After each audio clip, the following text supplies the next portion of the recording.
And here we go. So we are live. Namaste, everyone, and welcome to the Magnificent Seven, the Mojosh Magnificent Seven Stories of Resilience. Namaste, Assalamu Alaikum, Salam, Shalom, Dorud, and greetings.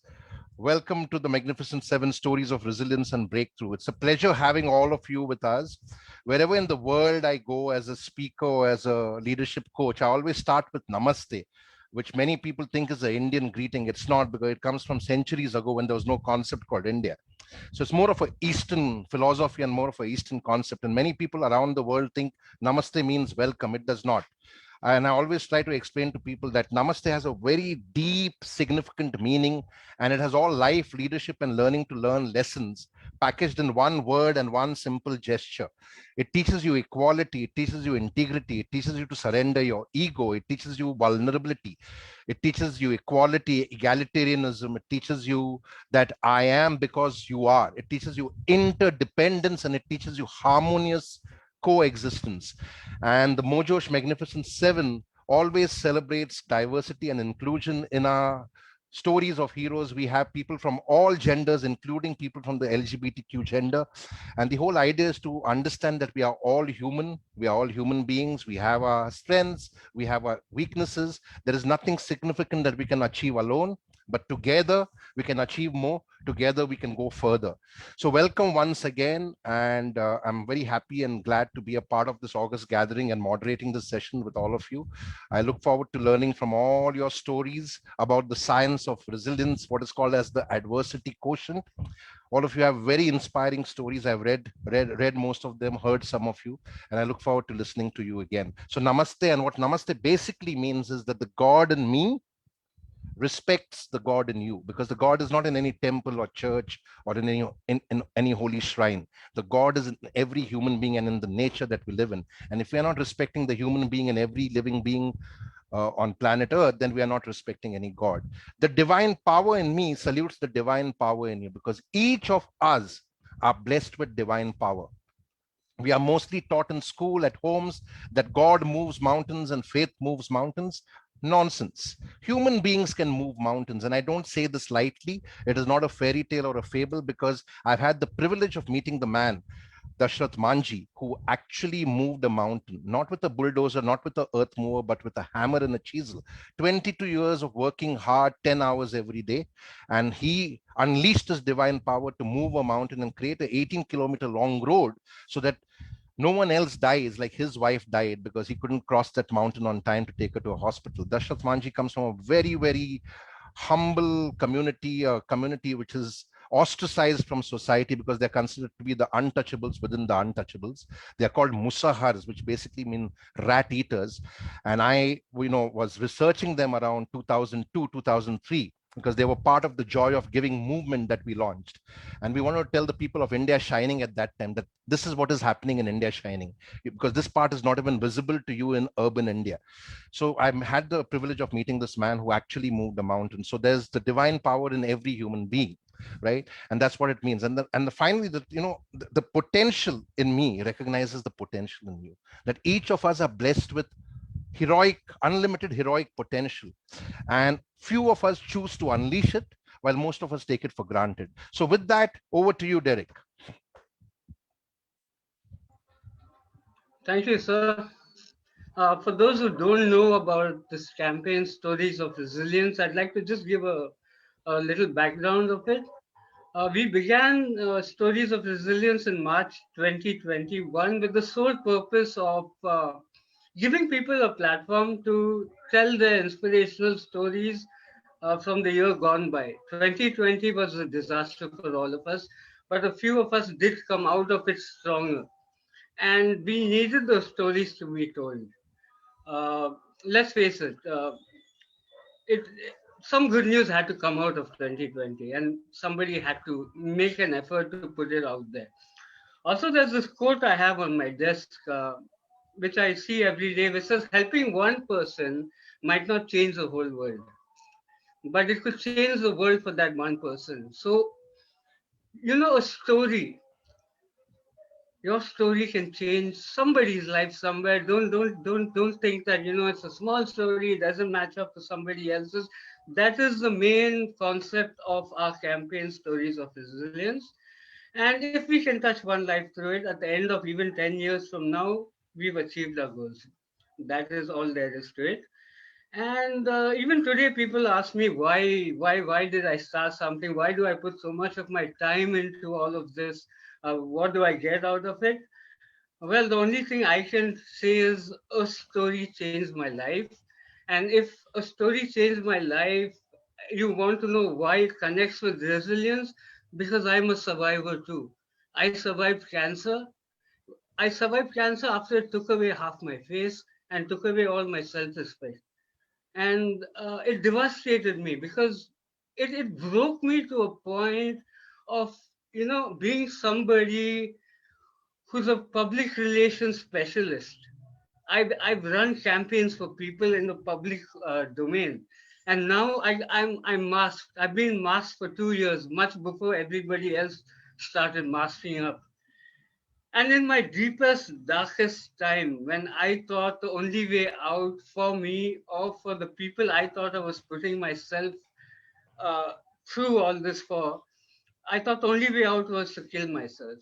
And around that time, somebody who didn't even know my story sent me a story of a lady in the US who had undergone the similar operation as mine, but she was going viral on the internet with the videos of her singing being shared widely.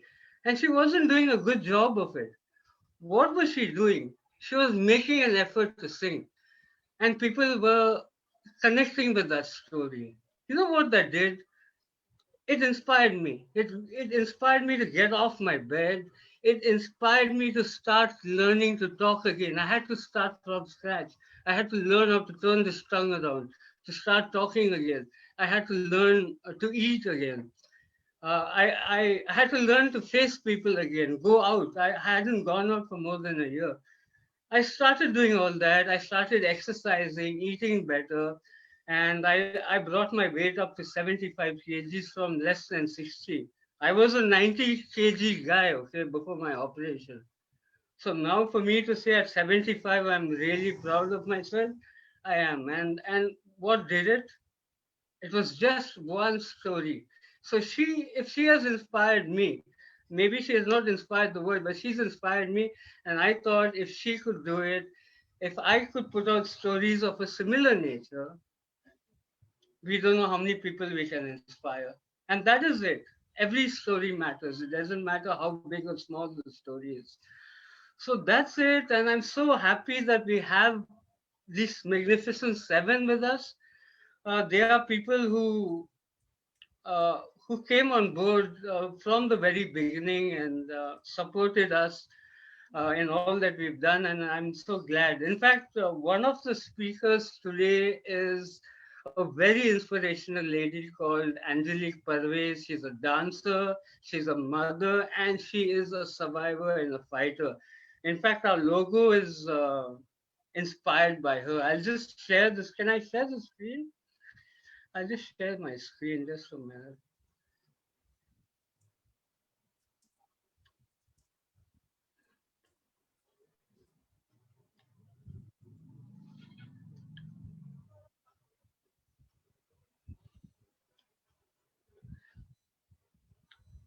So this is Angelique, and she's one of the very first stories that came to us. She's inspired me, and I hope she inspires you through her story as well today.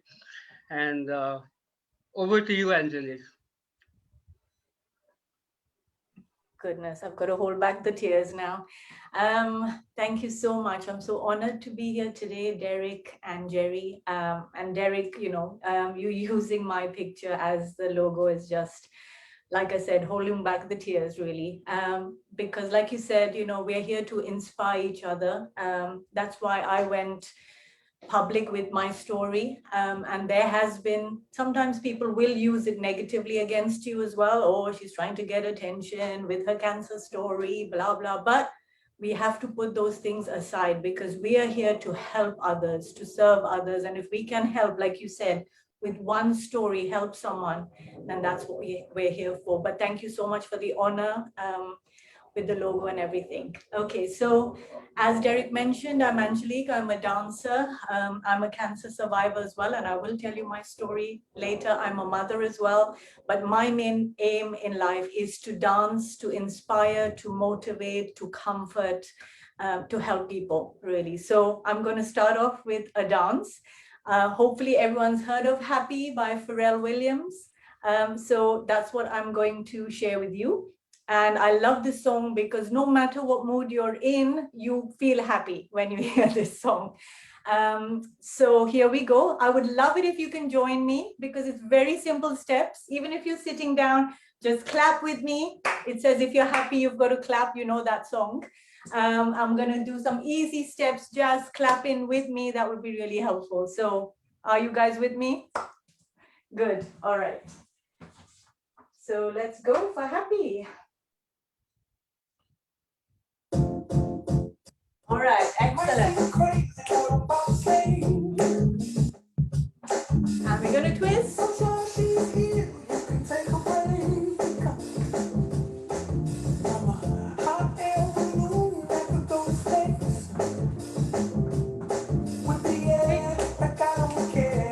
Because we're happy.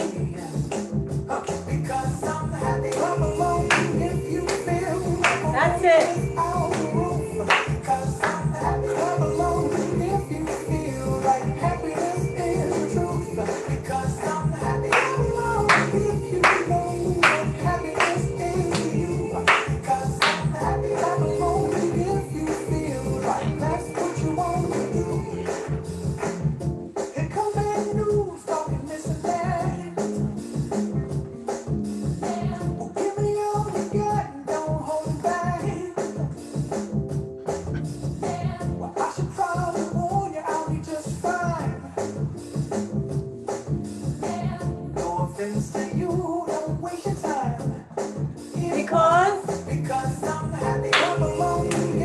That's it. Shake that head. That's it.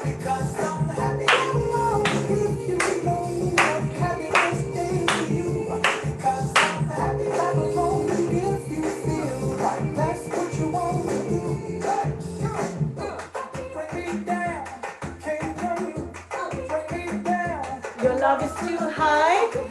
Nothing brings me down. Excellent. And again. If I've got you guys.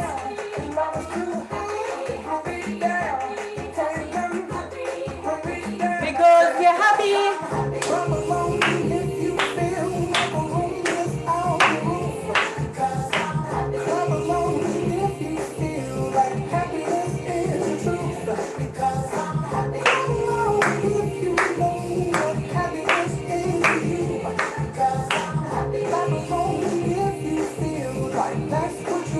Last time.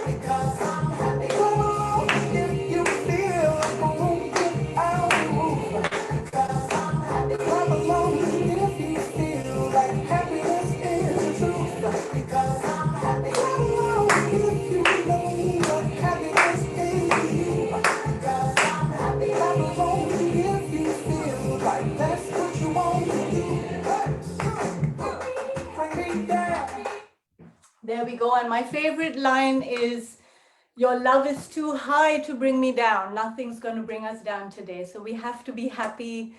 And that's it. See, you're all smiling. It worked.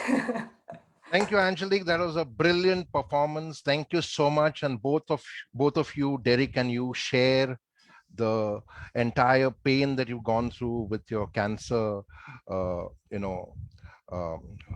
that you've both faced. And I'm happy that you overcome it. And, Derek, I know a huge part of you has got lost to cancer, maybe even your face, but you're still very handsome. And Oh, yeah, I know. I hope you will unmask very soon, maybe in the next session. And Angelique, like she said, people can talk, but the whole idea is how how do you continue to do it anyways, which is about inspiring others. And this is what Albert Schweitzer said: in everyone's life at some time, our inner fire goes out. It is then burst into flame by an encounter with another human being. We should all be thankful for those people who rekindle our inner spirit and our inner fire. So let people laugh, let people speak against you. You keep doing your good work, keep walking tall. And I'm happy that you embarked on this mission, Derek, because I think stories of resilience are what really help people to overcome their woes, their sorrows. Because whether we like it or not, all of us at some point and many points feel like victims, and the victim mindset develops. And that's when encounter with another person who's spirited, who's moved away from the victim mindset and chosen to be a victor, inspires us also to kind of move away from the victim mindset.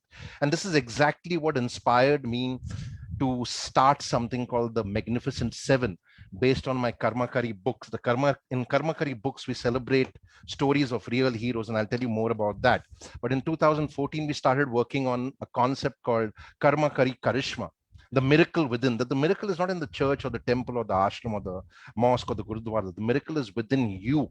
Are you choosing to unleash it, or are you choosing to just wallow and in self-pity and whine all the time and stay in the victim mindset?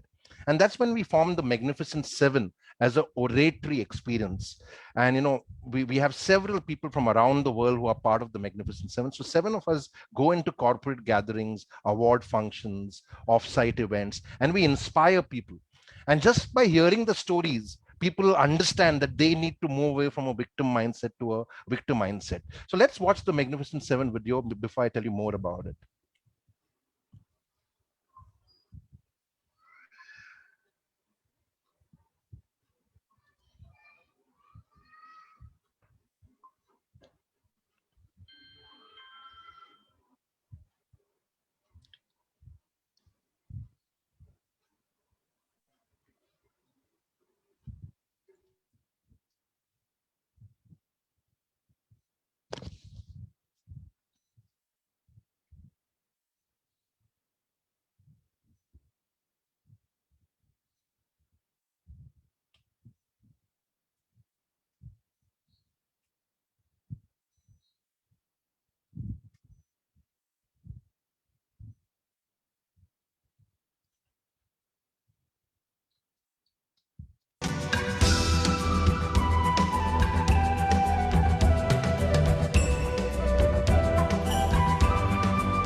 But still, I want to create a pathway for several other millions like me.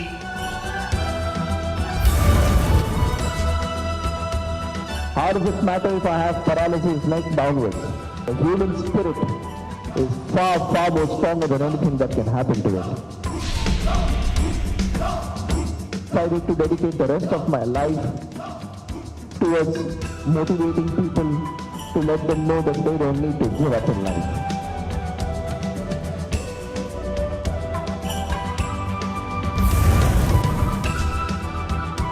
I was gang raped, brutally gang raped, but I chose to speak against it. The shame is not on me that I was raped. The shame is on the rapist who raped me.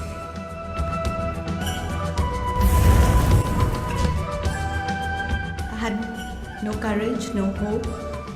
There was nothing that I had. And somewhere I sought the ability to recreate myself.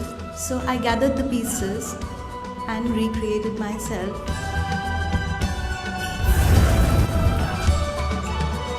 That my arms and legs were fractured at birth and I developed no muscles there through my lifetime. In class 12, I studied even harder and topped the country in business studies and sport writing.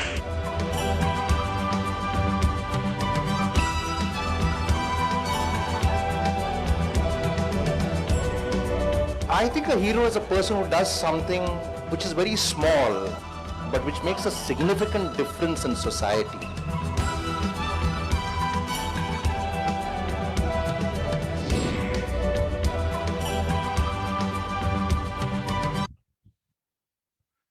So that's the Magnificent Seven. And as you would have seen, we have people from all genders, people from the male gender, female gender, the LGBTQ gender, because the whole idea is to celebrate diversity and inclusion, and understand interdependence and harmonious coexistence.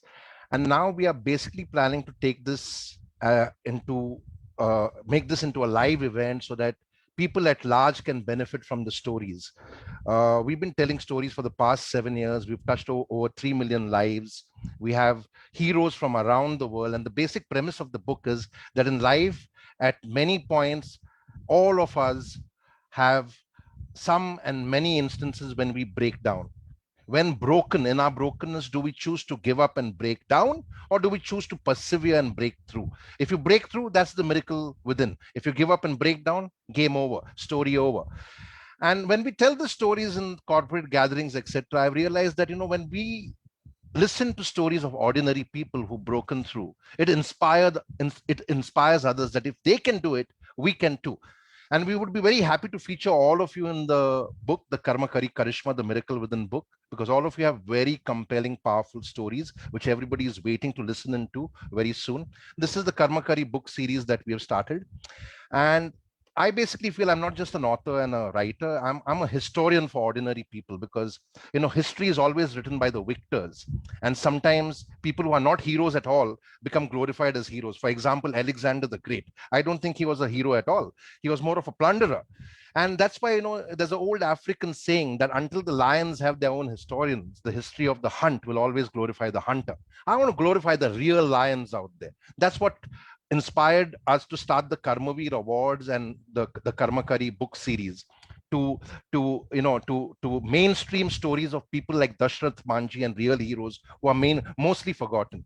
And in the Magnificent Seven, we don't only have people who are broken down physically, we have people who are broken down emotionally, spiritually, mentally, and also morally. So we have people who have committed murders and come out today and have started the atonement project for his name is Sasha.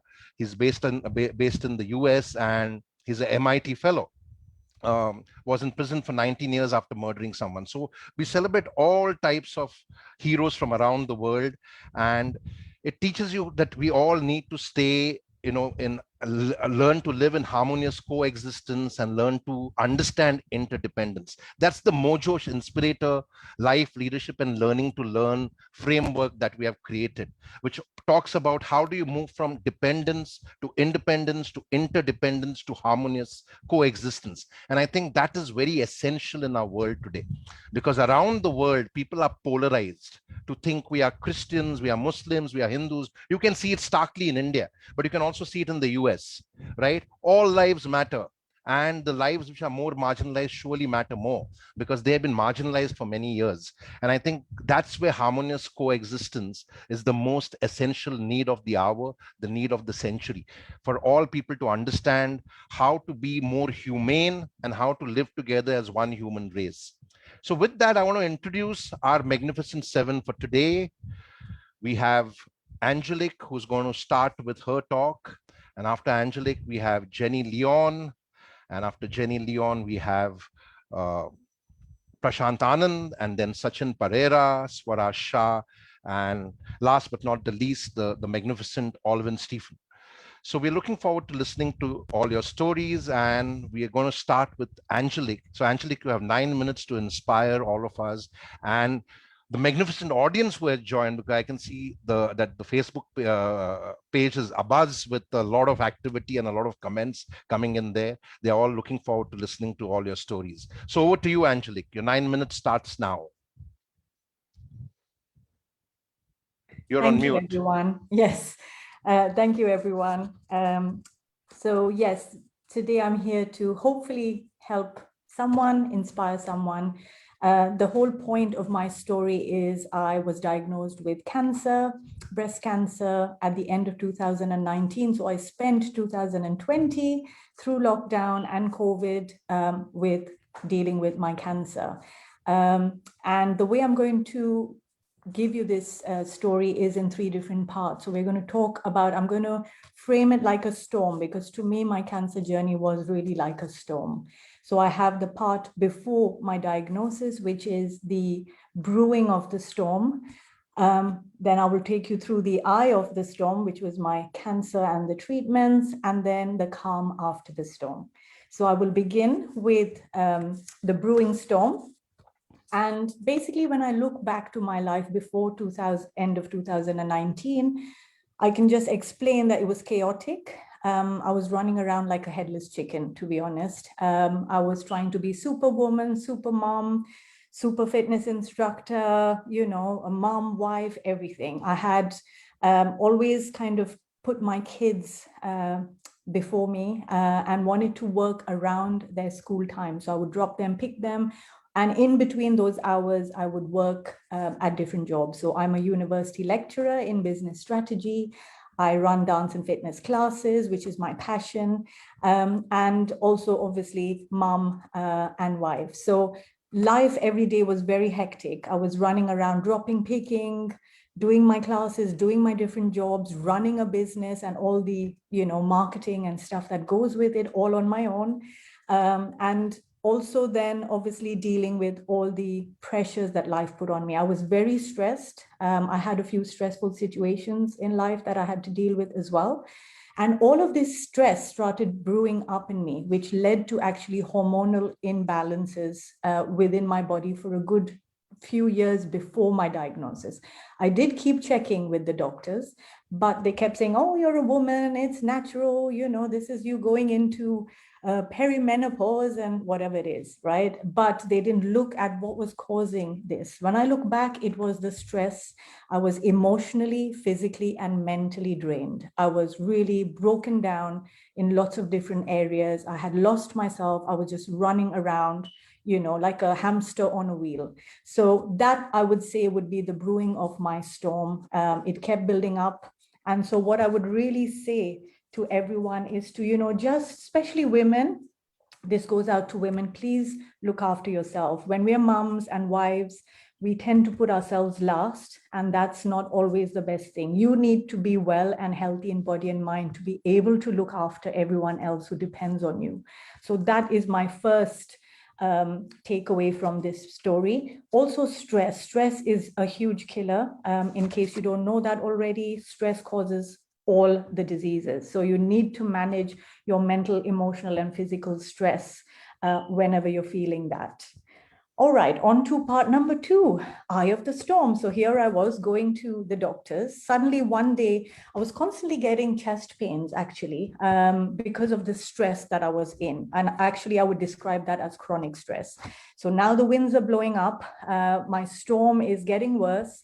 The hormones are out of control completely, very stressed. And I actually then found a lump under my armpit. And I thought, oh dear, here we go. There's a lump. I went to show the doctor. They said, oh, it looks fine, but better to get it checked. Went to get it checked, had lots of tests. And then one day I was called to the doctor's clinic, and they said to us, I'm sorry, but it is cancer. And that is a shocking statement to hear. I know other people have always said that, but when you hear it for yourself, it is honestly beyond anything else. I was shocked at the point. I think I was just really numb in the doctor's office. I came home, and for the next 3 days, I was having constant panic attacks. I am generally a strong-willed person, but honestly, I could not even be left alone for 3 days. shock, fear, panic, disbelief. Disbelief, especially, I was actually constantly embarrassed because I said to my husband, how can I have cancer? I'm a fitness instructor. I told the doctor that as well, and he just laughed.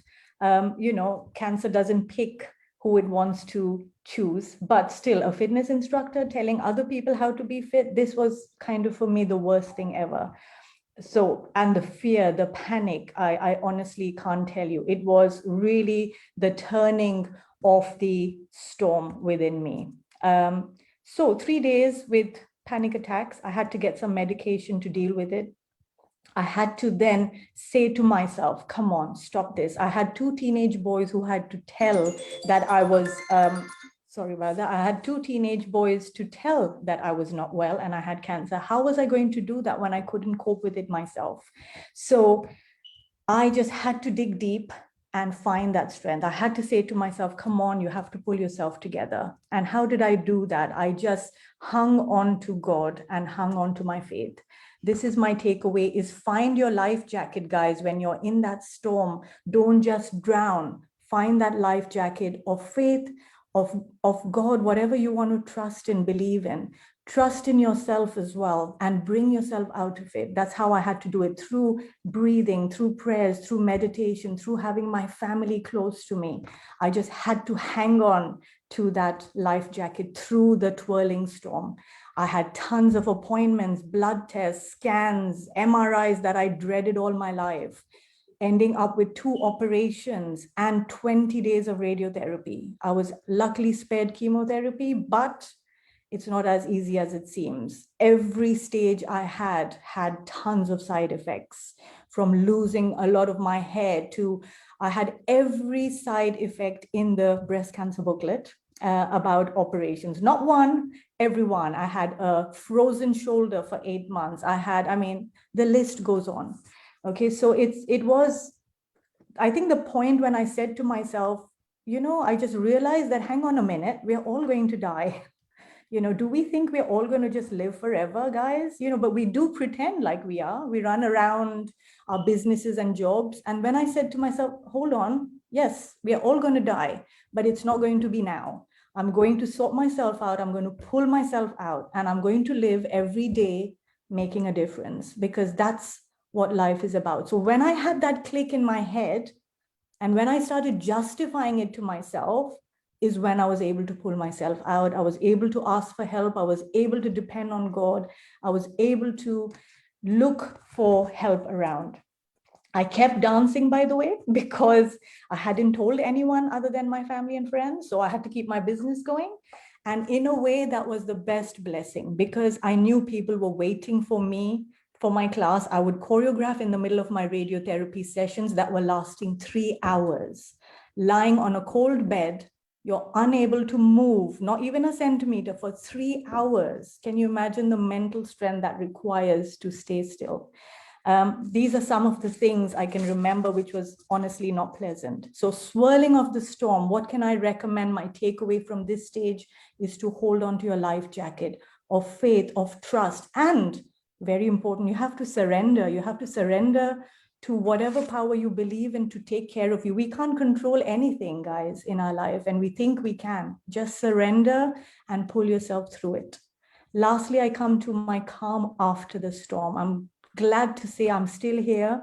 The storm has passed. The waves have calmed down, the winds. My treatments are finished. Side effects I'm still living with.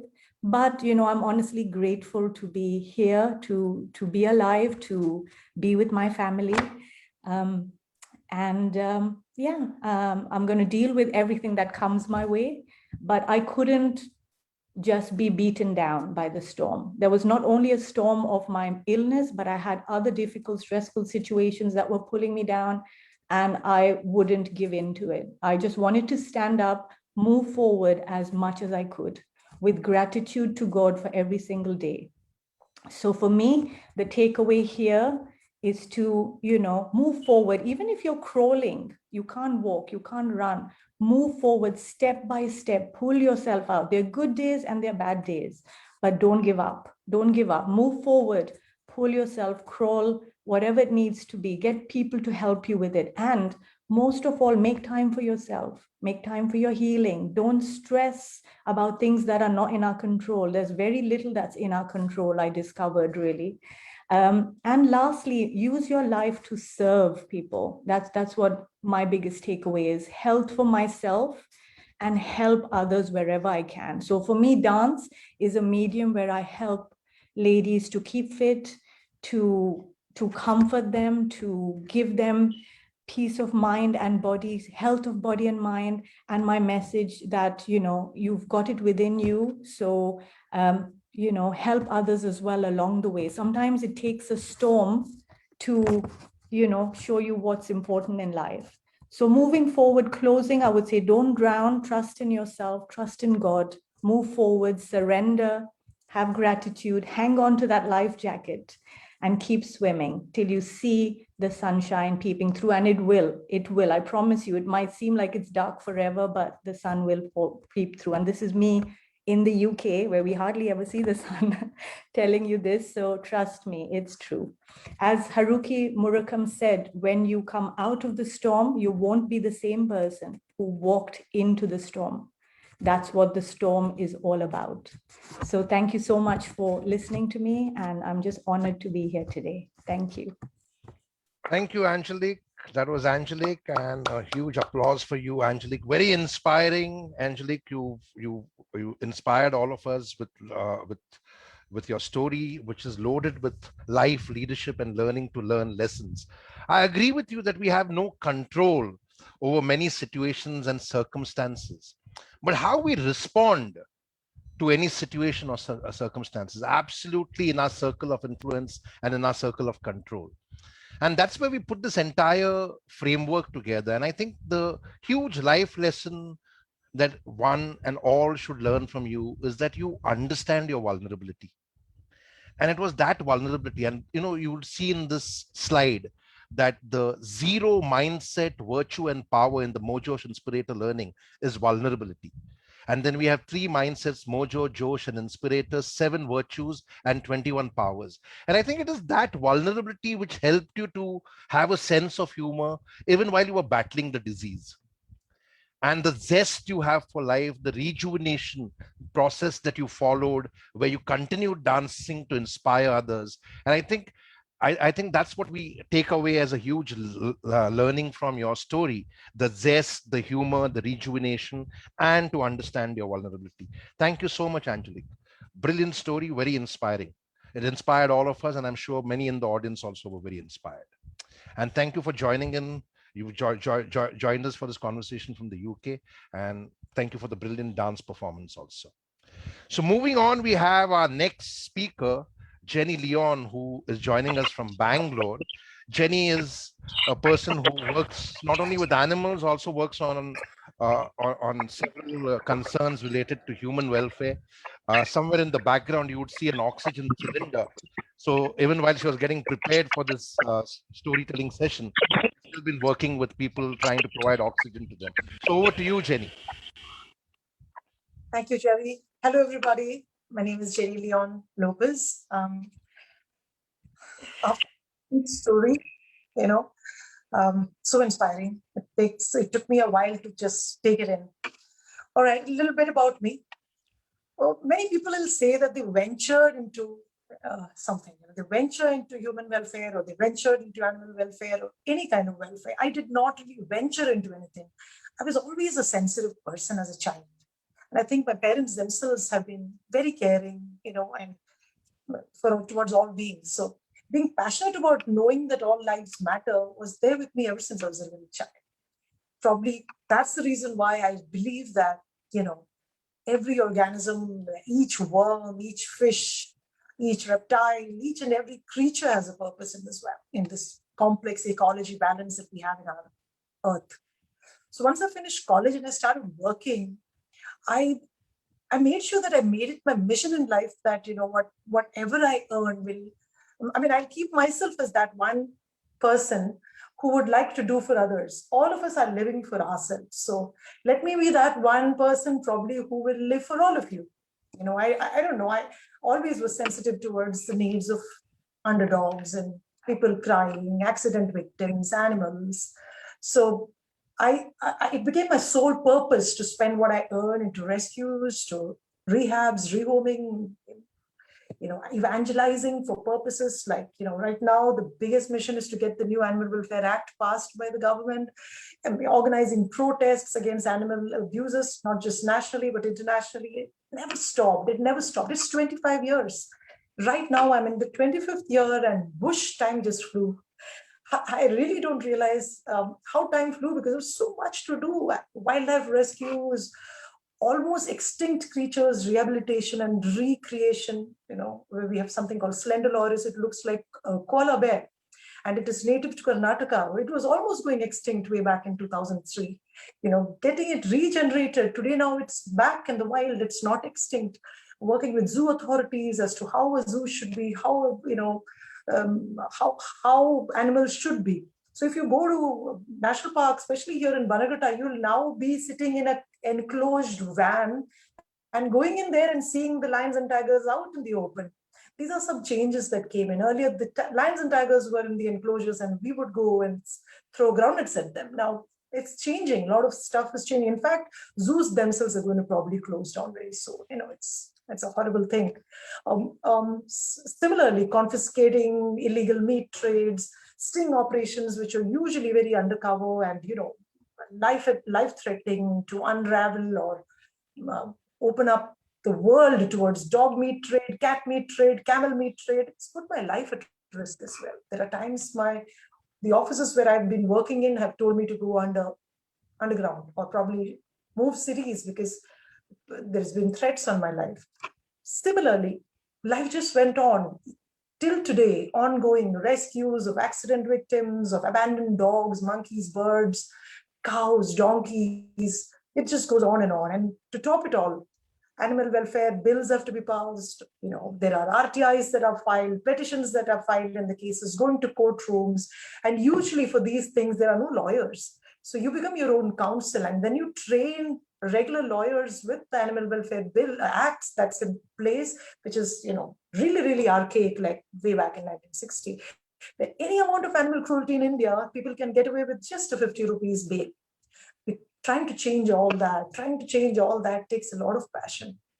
See, if you look at it, animal rescue is simple. There's just three things to it. I've written it down somewhere to tell you easily. Main intent is to identify that there is cruelty, then to remove the animal from that substandard, horrible condition, and then to make sure that their lives are better. Simple. But is it as simple as that? No, there's so much involved. You ask anybody for help when it comes to be an animal, they'll say, kutta, huh? Billi, huh? And they will laugh at you. They'll be like, hey, people are not there for their own parents and you're thinking about a dog?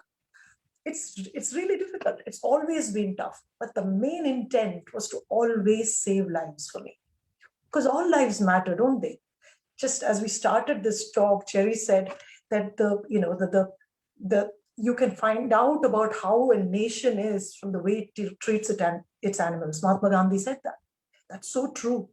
So helping another life raises awareness and be part of a solution to that is what I wanted to be. So as to control stray animal overpopulation, neglect, abuse, then us intruding into the wild animals territory, and then say, oh, there is a man-eating tiger there. We are the ones intruding there. Tigers are man-eaters. Why are we going to them, right? And then, making sure that the cruel methods of farming and butchery in the dairy and the meat industry is exposed to the world. Today, 5 years back, we didn't even know what veganism is. Today, there is a whole part of the world who's gone vegan. People off milk, off dairy. All this has come from small efforts from people like us. So I've been an animal activist fighting for the rights of animals, wild animals, zoo animals, working animals, pet animals, and stray animals. And I've been caring for stray and homeless dogs for the past 25 years. Right now, as we speak, I have about 80 dogs in the house that I'm sitting in, 20 odd cats, and I feed about 400 plus stray animals on the street. Is it simple? No, but then it's been just me all along. And I really do not know how I got the courage or the energy to do it. It's just like getting into something and then you became so habituated in doing it that there was nothing else to my life other than that. If you were to ask me professionally, I'm an IT professional. For the last couple of decades, I've been managing vast amount of IT operations, getting a good salary, but whatever I've been earning, I've been putting it into rescues and rehabs because this is my family.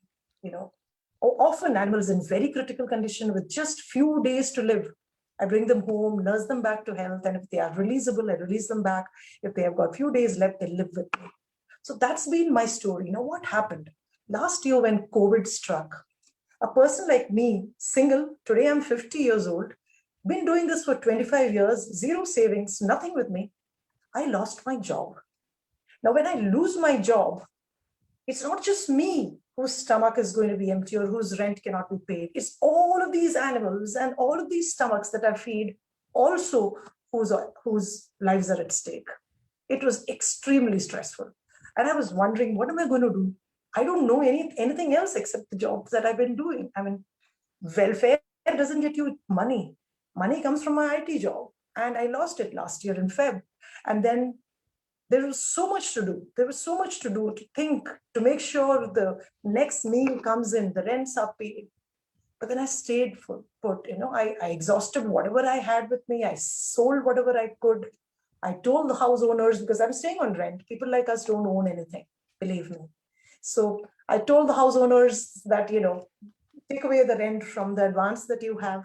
And I went and groomed other people's dogs at home, made some money, took small work from home projects, got some money there, boarded other people's pets while they went for long vacations, got some money there, and was continuously looking for jobs as well, because something has to come through, right? And the whole of last year, nothing came through. Applying for jobs, but nothing stopped here as well. If I read, like Angelique told before me, that you need to have a support system in place, family, people. I had nobody as such to go to. Parents were very, very supportive in terms of sending me money and helping me out. But I could not go and live with them because I said, it's all menagerie, right? And I stayed on. I stayed strong. And in no way was I going to abandon all the animals and the lives dependent on me because I was bankrupt. A lot of friends and family just reached out and helped in little ways. Some sent rice, some sent food, some said, don't give up. Some sent energies, prayers. There was a lot of support that came from people who knew me in the community, especially in Facebook and places like that. But facing bankruptcy and facing eviction for a 50-year-old single woman who had nobody else but animals all over. In my bedroom alone, I have about 15 animals sleeping. And it was very, very tough, very tough. After a whole year of slump, I managed to get myself a good job. But the struggles, did they go? No, they exist. They still exist. Life is never easy. It's never easy. For people who want to help others, it's never easy. There's a saying in Hindi which says, Neki karo kuein mein kudo, which means, you help somebody and then you go down the drain. But then I never stopped. I am not going to stop. My sole purpose in life is to make sure that I will establish shelters across the nation. I will make sure the new Animal Welfare Act, the bill is passed in the parliament, and I'll make sure that every life matters. Even if 100 of you are listening to me and one person gets inspired by me, that my life is made. I want to make a mention here that just 5 weeks back, I got struck with COVID. I was COVID positive and seriously ill. I was in ICU gasping for oxygen. And that was a time when Bangalore didn't have beds, hospital beds at all. This is just 5 weeks back I'm talking about. Now, what keeps me going? This is my first talk after I've recuperated. Well, there are just 7 C's of resilience. And I thank Jerry for this series that you've come out with. There are so many of us who got so much to say. The competence of stuff that we do, we know we're great at it. The 7 C's. The number 1 C is competence. Number 2, confidence that yes, you can do what you're competent with. Number 3, your connections. You've been in the field, you've been doing it for so long, you know who's who, there is a district collector who will help you, there is a lawyer who will help you, people are going to help you. Connections, your network. Then the number 4 C is character. Stay true to it. Never give up. Never give up on your conviction that what you're doing is right, no matter how much people ogle, yell, scream, criticize. Number 4, your own contribution. Make sure that you wear your oxygen mask first before you put it on the person next to you. Okay. And number 6 is coping. Cope with the circumstances, cope with whatever it is, because you went into it yourself. You cannot crip. And the last and final, something that I hold true to, is control. Stay true to what you do. No matter rain or shine, just stay on. Be in control of yourself. And that's how I stayed on. Guys, life is not easy for any one of us, especially for people who are doing for others. It's even more tough, because another few years of work down my 4 or 5 years, and I'll be retired.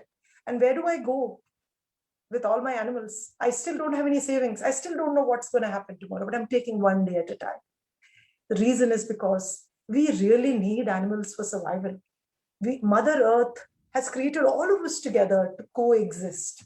We cannot be only all humans. People are now building skyscrapers on oceans. We are intruding into all their spaces. Right now, as we speak, so much of our forests have been given away to industrialists for mining. So we are the voices of the animals. So next time when you see a cruelty, you see an abuse, speak up. Nothing will happen to us. We humans have got laws for everything, including eve teasing. But for animals, there is nothing. We are their voices. Their lives matter. Thank you. Brilliant. Thank you so much. Amazing, Jenny. And I'm so happy that you brought all those lessons out in your short talk. You know, I started the Joy of Giving, which has become a global mission. I started it in 2003. I launched it in 2003. And around 3 years ago, I did a talk. And the talk was titled, Why I Find No Joy in the Joy of Giving. Because most people just give a little money and think that they have saved the world. It's only bragging rights and a guilt washing station for them. And I said, I don't find joy in the joy of giving. And I spoke out. It was a TED forum. And I spoke out, and they had told me not to take names. But I spoke out against people like Bill Gates, who do lip service philanthropy while they misuse that philanthropy and do philanthropy which is disguised as aid, but is actually kind of serving their hidden agendas. And Ted said, you'll have to edit this parts to put that speech on. I said, the truth does not get edited. Don't put my speech up. And the reason I said that I find no joy in the joy of giving is because it's not about giving a little of money. It's about giving yourself. And I think you're a classic example and a classic case story where I think everyone who listens in should understand that this is the real joy of giving. You lost your job, you're vulnerable, and yet you've not forgotten how to be humane. You not let go of your courage to speak out, even though there are threats to your life. Today, you will see on Facebook, you know, everybody is being subservient and sycophantic with the Prime Minister called Narendra Modi. Some even praise him like he's a demigod. He's a public servant. He's not your king. He's not a god. He's supposed to serve the people. And if he's doing something wrong, speak out against him. So I empathize with you because we also face the same kind of threats, etc. But we speak out because apathy is the biggest problem of the world. It is not conflict. It is not war.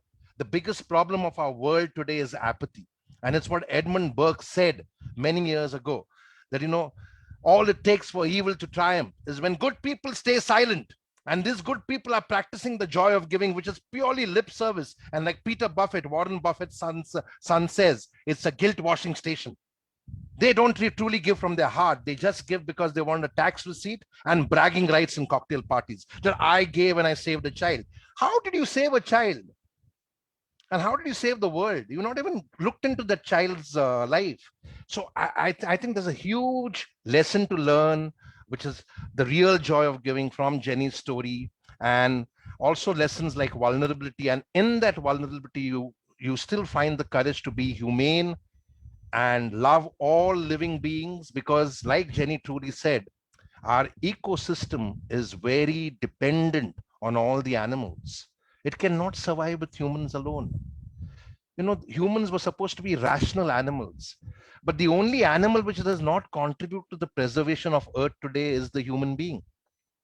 Even worms contribute, even germs contribute, but the human being, most human beings, not all, but most, don't contribute. And now we want to invade Mars and go and start real estate over there. You have this dude called Elon Musk who keeps talking about Mars. Why are you trying to spoil other planets? Isn't it enough that we've destroyed Mother Earth? So please don't go to Mars. Don't do all this rubbish and don't do all this nonsense. Teach human beings to be responsible first before going anywhere else. So thank you, Jenny. Very powerful story loaded with life lessons like courage, bravery, being humane, which is all part of the Mojosh Inspirator learning. And we put this learning together after researching several people who are doing path-breaking work around the world, millions of people. We studied almost 3,000 near-death experiences, 5,000 books, 25,000 research papers written by some of the best brains in the world. And then we created the Mojosh Inspirator Life Leadership and Learning to Learn Lessons framework. And like you see, from different stories, it all fits into the framework. So thank you, Jenny. And we move on to our next piece, to our next speaker, the one and only Prashant Anand. Over to you, Prashant.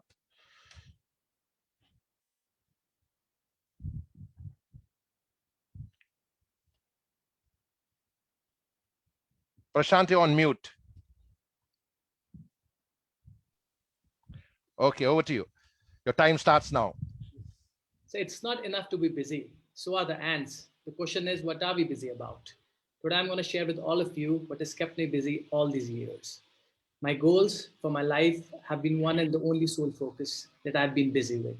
For me, goals are a manifestation of belief and honesty towards self. This is driven by three key elements for me: believing in doing, being responsible for my decisions, passion and compassion as primal movers in life. So I've always experienced a firm belief, in triumphing over challenges, most of which come from, the mind games that are played with us.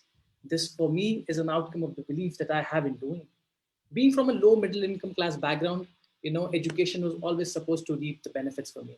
I got an engineering degree in information technology from a great college, secured a job with IBM, a multinational, and it was everyone's dream. But was it mine? I didn't know that back then. Working with the MNCs was a dream for many, but my calling was elsewhere. So as I took small steps to pursue my passion, to work for the people, the majority of my ecosystem felt, this was completely unqualified. Why would you give up a well-paying job in the sunshine industry? Why would you do it? Family, colleagues, friends, they would often, patronize me by saying, settle ho jao, live a life for self, go abroad, earn good money, search for greener pastures. Why are you trying to make life tough for yourself? But my belief, my belief to do service for the communities, my belief in doing something that could bring some change, made me start working with the slum dwellers and jhuggi jhopris in Delhi and Gurgaon. I carried on my interest, started working with them. I could see my passion developing, There was something that I could connect with myself. So while talking to my ecosystem all this while, I had to be objective in communicating to them as to how I felt and what I was exactly doing. Be patient all along. And the way forward was, to do it and show it to them. You can do things and believe in that. So as I, carried on, I moved on to work with communities. I entered different phases of my life. I entered a phase where, choices and decisions became so important. I explored and experienced new pathways, met new people around me. And at that point in time, a lot of the people who were there with me for so many years, would say to me all the time, don't tell us again that we were right. Don't come up to us and tell us, why you did what you did. And don't tell us, that you went wrong. And I was thinking all this while, that while I'm trying to make decisions, am I even coming and, kind of complaining to them? I wasn't. I was believing in myself and trying to do something, take a decision for myself. So being responsible for the consequences of decisions that I took was the key for me. Carrying on my passion for service. I decided to work with the tribals in the Northeast. It came as a shock for all, people, a young guy from North India traveling all the way to the Northeast, opting out for a life with the tribals, a different culture, food, language, there were thought processes which were completely different. But I was giving my decision all my due time, I was laying my options on the table one by one, what was, going to the smallest of details while making a decision. How would I manage a living there? Could I trust the people that I was going to? What would happen to me, if I got into some sort of trouble out there? So, I took a decision, I backed myself, I went to the region. I still remember I was traveling the first day in the Northeast at a location, moving towards a tribal area. And the local transport guy, he comes up to me and says, "Bhaiya, India se aaye ho?" And I said, "Yes." And that's where I realized that, we may be different. We may believe in different things, but the purpose of, enabling each other binds us together. And each culture, each region has its own richness, its greatness that we all need to value and acknowledge. As days passed, I experienced their food, their dances, the music, the culture. It was amazing. I even tried, attempting to speak the language. People used to laugh at me initially, but once, they saw me, trying it again and again, they volunteered. They came forward. They said, "We'll help you out." I went ahead, learned the language as well, tried it out with them. All along this journey, service and, experience of decision making was building me one day at a time. As the famous Chinese proverb goes, a wise person makes his own decisions, an ignorant one would follow public opinion. Make your own decisions. That's what I did. As you know, I moved on, completed my time in the Northeast, came back to the North, started traveling, the lower Shivaliks of the Himalayas. And this region houses two of the most, earliest national parks in the country. One is a Corbett National Park. It's a tiger reserve. Then other is the Rajaji National Park. It's an elephant and tiger reserve. But other than the animals in these areas, there are people who've been living there for centuries, people who are living in harmony with the ecosystem, pastoral nomads, forest dwellers, tribals, whose lives are so enmeshed with these forests. It was all falling apart. There were moments when I felt, the question is not how to survive, but how to thrive with passion, compassion, humor, and style. So as I shared my life with the community on a day-to-day basis, I was living with them, experiencing what they were going through, the life in the jungle. So there's no water, no electricity, you don't get the government services, you are in a jungle, so there are no mobile networks, you're all disconnected, and there's a life.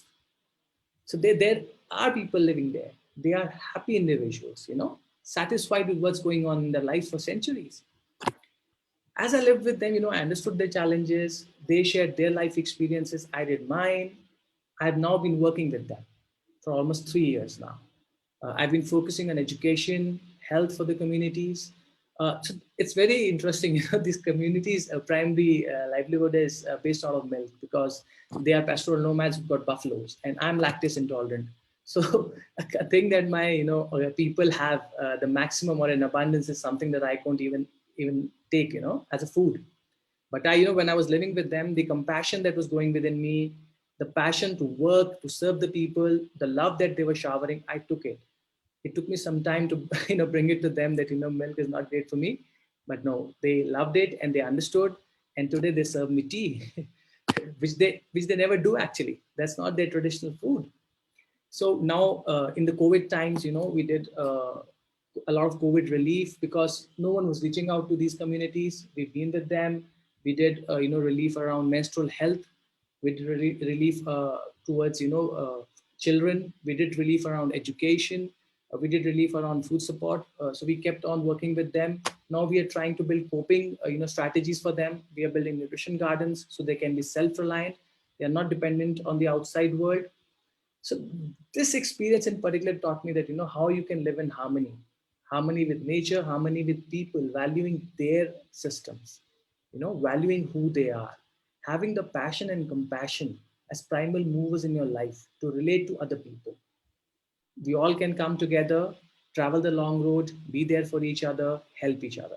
So 3 things that work for me: believing in doing, being responsible for my decisions, and passion and compassion as the primal movers.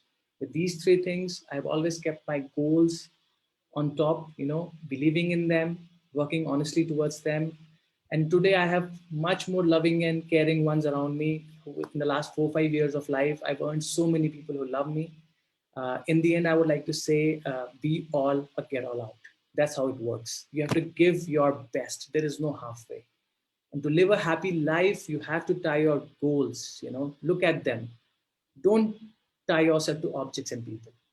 Focus on your goals, objects, people, it all comes along. It becomes a caravan and you'll sail through. You'll love life and you will live life. Thank you. Marvelous story, Prashant Anand. Very, very inspiring, and reminds me about what I share often in corporate trainings, that 85% of people around the world come to jobs that they hate. Mind the emotion, right? Because most workplaces are very toxic because of toxic managers who squeeze lemons rather than treat employees like human beings. And here's a corporate executive who's quit the corporate 9 to 5 and has become a missionary passionpreneur, a grassroots entrepreneur who's now making a difference in the lives of communities and the lives of people. A very inspiring story, and there are huge lessons to learn from this, which is that you found your purpose finally, you found your calling, and purpose is one of the main essential learnings of the Mojosh inspirator learning. It's a power which can be detected only when you truly kind of introspect and reflect about what you truly want to do. And to quote what Viktor Frankl wrote in his book Man's Search for Meaning, he said you can never invent your purpose, you discover it, you detect it. Because once you know that this is what you want to do, the universe will truly conspire to make it happen. And I think the other lesson to learn from you, Prashant, is how to own your individual social responsibility and how to work with everybody with fairness. Thank you for those amazing life leadership and learning to learn lessons, Prashant, and very powerful, inspiring story once again. Thank you so much. And we move to our next speaker, Chef Sachin Pereira. Over to you, Sachin. Thank you, sir. Everyone has a purpose on this earth, and I believe that I'm still alive to fulfill some purpose for which the Creator has sent me. Good evening, everyone. My name is Sachin Pereira, a chef by profession, having 22 years of varied experience in the hospitality industry. Presently running my own confectionery brand by the name of Occasions since 10 years. I am politically engaged with All India Congress Committee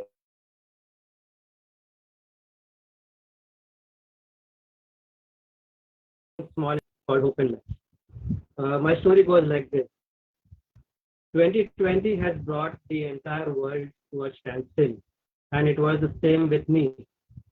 But I was fortunate to get an offer to help out as a frontline worker to sanitize the area where I live. It was a tough decision for me to take because of the danger of the virus, which couldn't be seen. But I took up the offer for the only reason that I always envied the armed forces.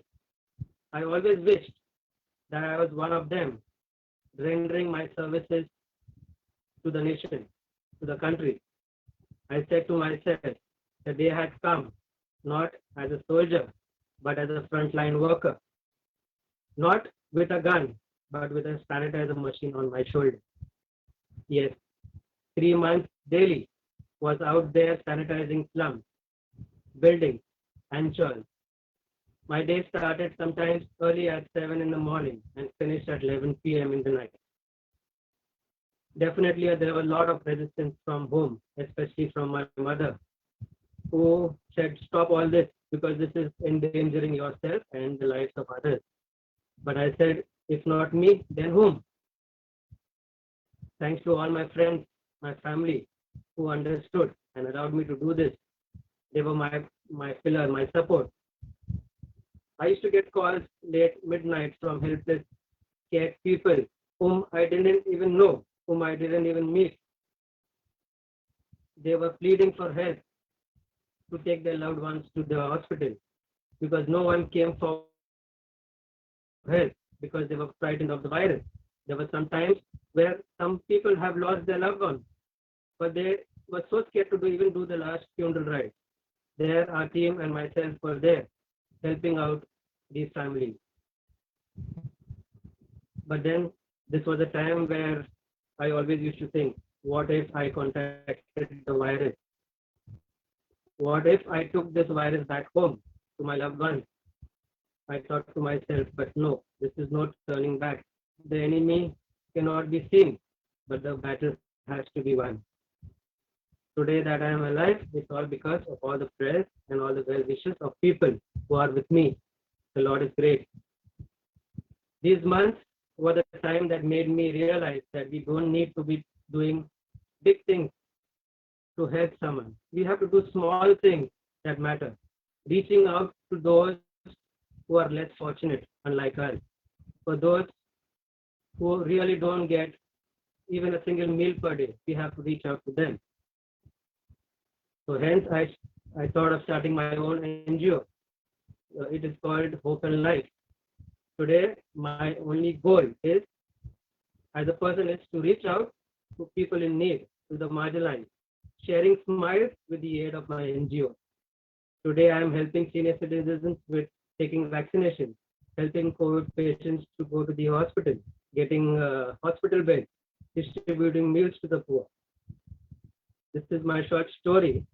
I am not sure how many have been inspired with this, but I definitely know that I have built confidence in myself, and I have built strength within myself to face situations as they come by.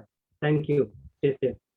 Thank you, Sachin. We are all very inspired by a story, and I'm sure everybody in the audience who's watching on Facebook Live is very inspired by a story. Your bandwidth was weak, and I think that was a divine design, because I know you're shy of speaking or public speaking, but you did very well. And Sachin is a chef, wanted to be an army man, but since he couldn't serve the nation with a gun, he's now serving the nation with a sanitizer. He's a frontline worker, also affiliated to the All India Congress Committee, the youth wing. Such a very inspiring story, and I think there's so much to learn from your story, which is related to the Mojosh Inspirator life, leadership, and learning to learn lessons. You're very humble, so humility is a big lesson to learn from you. Your compassion for people, for human life, is very compelling, and that all is rooted in your vulnerability. You know, Jenny had spoken about character earlier, and what research shows us, this is research done by major think tanks around the world, research shows us that it is not your talent or competence that takes you places and beyond. What takes you places and beyond is your character.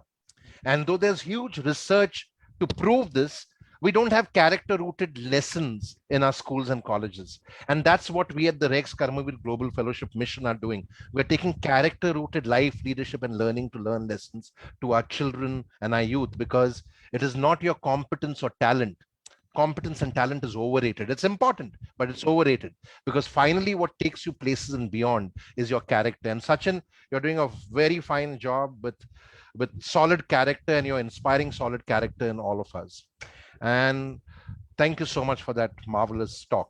Well prepared. Thank you so much. From 2 minutes, you extended it to 6 minutes. Brilliant effort.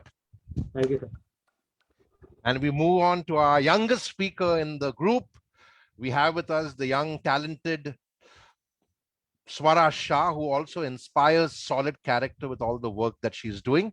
And over to you, Swara, to tell us your story. Yes, thank you, Jerry. So, we don't choose how to be born or how we look. We don't get to choose our family.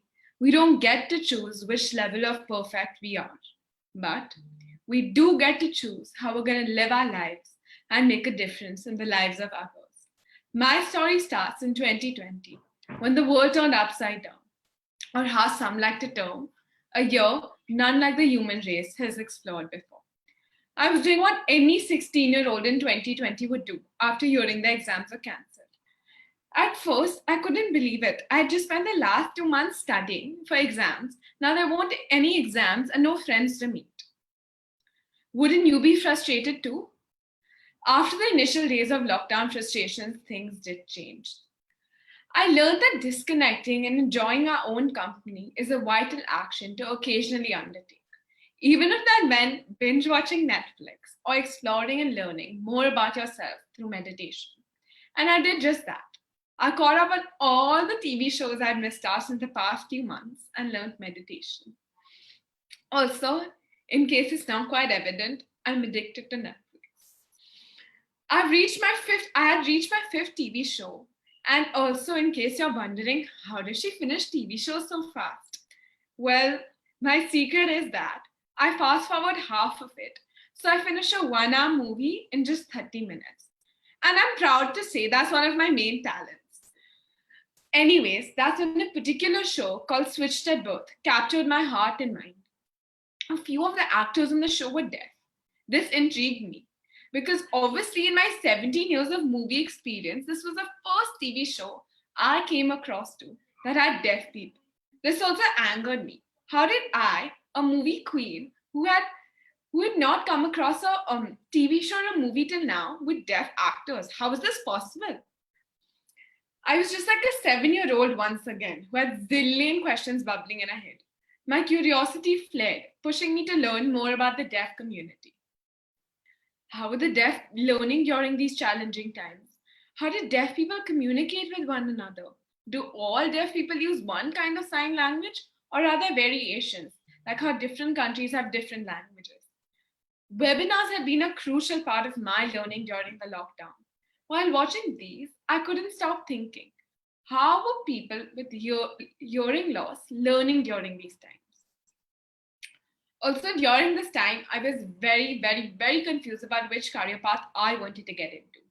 Normally, I would have tried several internships to see where my likes and dislikes lie. However, COVID. This frustrated me because most of my friends had already had their career paths laid out in front of them. Listen, one wanted to become a nanotech engineer while another wanted to become a neonatal surgeon, while another friend aspired to become a forensic psychologist, and so on. And here I was, not even sure of which field I wanted to get into. Forget specialization. I was so stressed out that, you know what, I decided, I'll just avoid this topic. However, after speaking with my parents, my dad told me this: where there's a will, there's a way.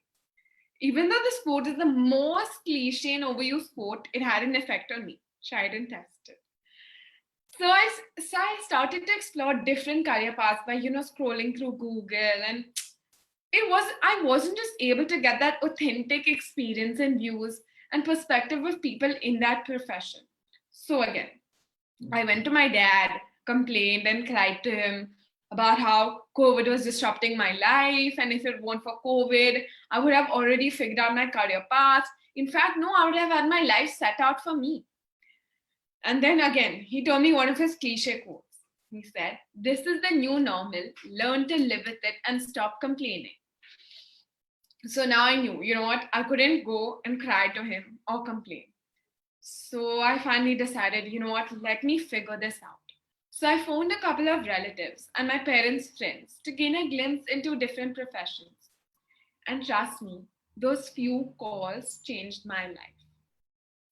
They didn't only teach me about what each profession entailed, but they told me about their personal anecdotes, experiences, gave me valuable insights and major clarity.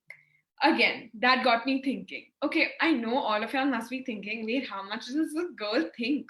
Why does she keep thinking only? But let me assure you, all that thinking had an amazing output. So it got me thinking again, what about deaf people? Since COVID limited opportunities for us, but for deaf people, it must have limited opportunities for them 10 times more. Again, that got me thinking. Webinars, courses, interacting with professionals were my lifeline in COVID. So I decided I wanted to share this with deaf people. Myself, on the brink of making career choices, I decided to integrate my two main concerns. The result? Webucate, a platform to provide students from grades 9 to 12 with an exposure to a variety of different career options. I further wanted to share this opportunity with the deaf community. So we have an ISL, Indian Sign Language interpreter, who simultaneously translates as the guest speaker reads, making it accessible to the deaf community. I know I'm just 17 and most of y'all in the audience are older than me, and it seems like I'm preaching. But believe me, nothing comes easy in this world. It was hard at first. I was handling everything on my own, right from contacting people, speaking on the webinars, creating posters, marketing, and I was handling everything on my own under Webucate. On top of that, I'm in 12th grade. I had to juggle my time between Webucate and my studies. And COVID was just so emotionally draining. From meeting my friends every day or going out, I was now trapped between four walls of my house. How was I supposed to survive, study, or do anything? My first talk had over 100 people. And I was on top of the world thinking, oh my God, My next few talks are going to have 100, 150, 300, 400 people, 1,000. Okay, now I'm just exaggerating. But I just thought, and my viewers just keep increasing and increasing. But then obviously, reality had to hit. I realized that my viewers kept decreasing. And at one point, I had just 10 people. Imagine 100 people to just 10 people. I hit rock bottom. This hurt me. What was I doing wrong? I was here sitting and helping people, and deaf people also gain education, and no one was watching my videos. So you know what? I just decided this. I'm gonna go stop Webucate for some time. So I took a long break, a really nice long break. Once again, my dad came and he hit me with his cliche yet effective wise words. He told me, nothing comes easy in this world. These few words pushed me outside my comfort zone and forced me to face my fears. I'll admit, it wasn't easy, but simply knowing that I was helping deaf people and also raising awareness about them kept me going. I soon realized that webinars weren't possible, so I switched to pre recorded videos.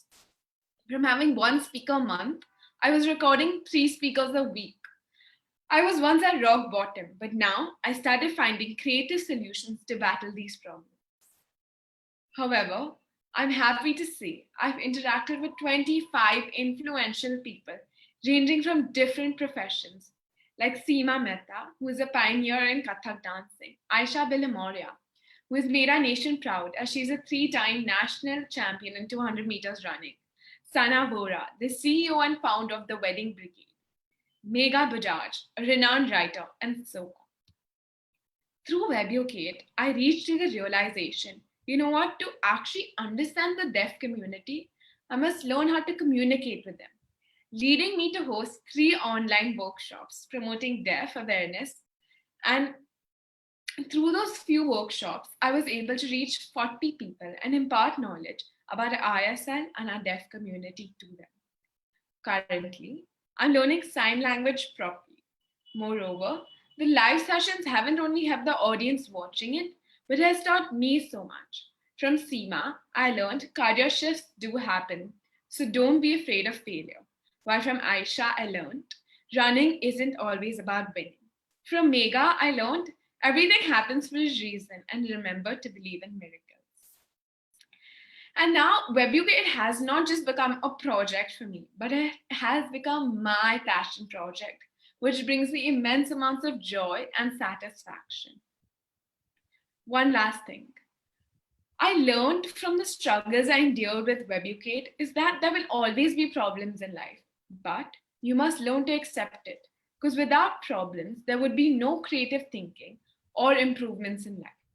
Lastly, even though I'm just 17, I think it's safe for me to say I've undoubtedly chose how I'm going to live my life and make a difference in the lives of others. So thank you. Thank you, Swara. Brilliant. That is the young, enthusiastic Swara Shah from Bombay. Reminds me of that song by Beatles, when she was just 17. And you know what I mean. On a lighter note, Swara, I must tell you, many Hindi movies can only be watched in fast forward mode. Radhe, Happy New Year, many of those masala films, I watched them on fast forward into 3, which means you complete the movie within 10 minutes. So you're not missing anything. I promise you that. You know, one of the important things which you reminded me of is how people use this word passion very loosely. And like I always joke with participants who attend a talk with me or a workshop with me that, you know, do you really know the meaning of the word passion? Because most people they use it. I mean, especially around Valentine's Day, almost every card has that word passion in it. And when I'm working with youngsters like you, I ask them, are you truly passionate? And they say, I'm very passionate about her or him. And I'm like, are you ready to suffer? Why suffer, sir? I'm like, ask any married man or woman. It's one long suffering, right? And passion actually comes from the Latin word passio, which basically means suffering. If you're really passionate about something, you're ready to suffer. And most of us are trained to, avoid or pray not to have suffering or adversity in our life, without realizing that adversity and suffering brings out the best of our potential. So my big life lesson to all of you who are watching and everybody is, don't avoid suffering, embrace it. It's a part of life, and learn how to overcome it, because that brings out the best potential in it. It helps you to unleash your unlimited heroic potential. And that's what we have loaded in the Mojosh Inspirator Life Leadership and Learning to Learn lessons. How do you understand your potential, which is the mojo mindset, which is a Swahili word, an African word? Then Josh is, how do you act on developing that potential, which is Josh, which is an Indian word. And inspirator is a word that I've coined, which is like a life-saving device. How do you inspire others? Because the more you inspire others, the more inspired you get. And thank you for that inspiring story, Swara. Very inspiring, coming from a 17-year-old. And great work that you're doing with for empowerment of the people who are deaf. And if there are any of them who can be featured in the Stories of Resilience and the Karishma books, we would love to have their stories. And we must talk to you about involving you with our Rex Karmavir Global Youth Fellowship more holistically. I'm very inspired after listening to your story yet again. Thank you so much, Swara. And with Swara, we move on to our next speaker, who's a psychologist by training, and her name is Tejashree Majumdar. Over to you, Tejashree. We are looking forward to learning from your story of resilience. And hi, thank you, Jerry. Thank you, Jerry. Hi, my name is Tejashree Majumdar Gambhir. I'm a clinical psychologist and I've specialized into autism spectrum disorders. I've been working with children with special needs, and I'm also a mother of a 4-year-old. Well, the year 2019 has been very significant for me. I had turned a mother just a couple of years before that, and times were such at that time that I had decided to be with my young one to take care of him. And sitting at home somehow had gotten its, hold on me stronger and stronger. At the same time, I was dealing with some very difficult and tricky relationships and people. And that was, dragging me into a pit of darkness, I would say. And I was, yes, definitely going through some very hard time. Thinking about all the lost glory, I had worked so much when I was till the 8th month of my pregnancy. I had worked rigorously, and my parents literally dragged me home for delivery and everything. I had earned an opportunity to go to UK and be experts all on the basis of my hard work. And I would sit in my darkest periods and wonder about how I would be in disbelief about my decisions and choices and the reality around that, how I am in the situation. Where is that bold and confident Teju which was there? And yes, it turned me actually to take a decision to take professional help. Yes, being a psychologist, I needed professional help. Yes, some questions were raised like, you're a psychologist and yet you needed therapy. Well, how? Well, it's like, a chef being asked, like, you're a chef and you don't know this dish or you don't cook this dish. Well, and like a doctor, you're a doctor and you still fall sick. How funny would that be? But no, my answer would be, my reaction would be that, aren't we all humans first? Like, to fall, to make errors is our nature, right?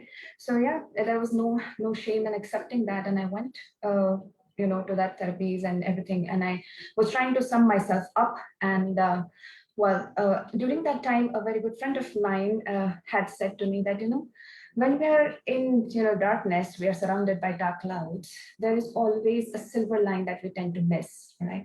And we always tend to focus on the darkness, and so whenever there is bad happening, we must believe that there is something good happening at the same time.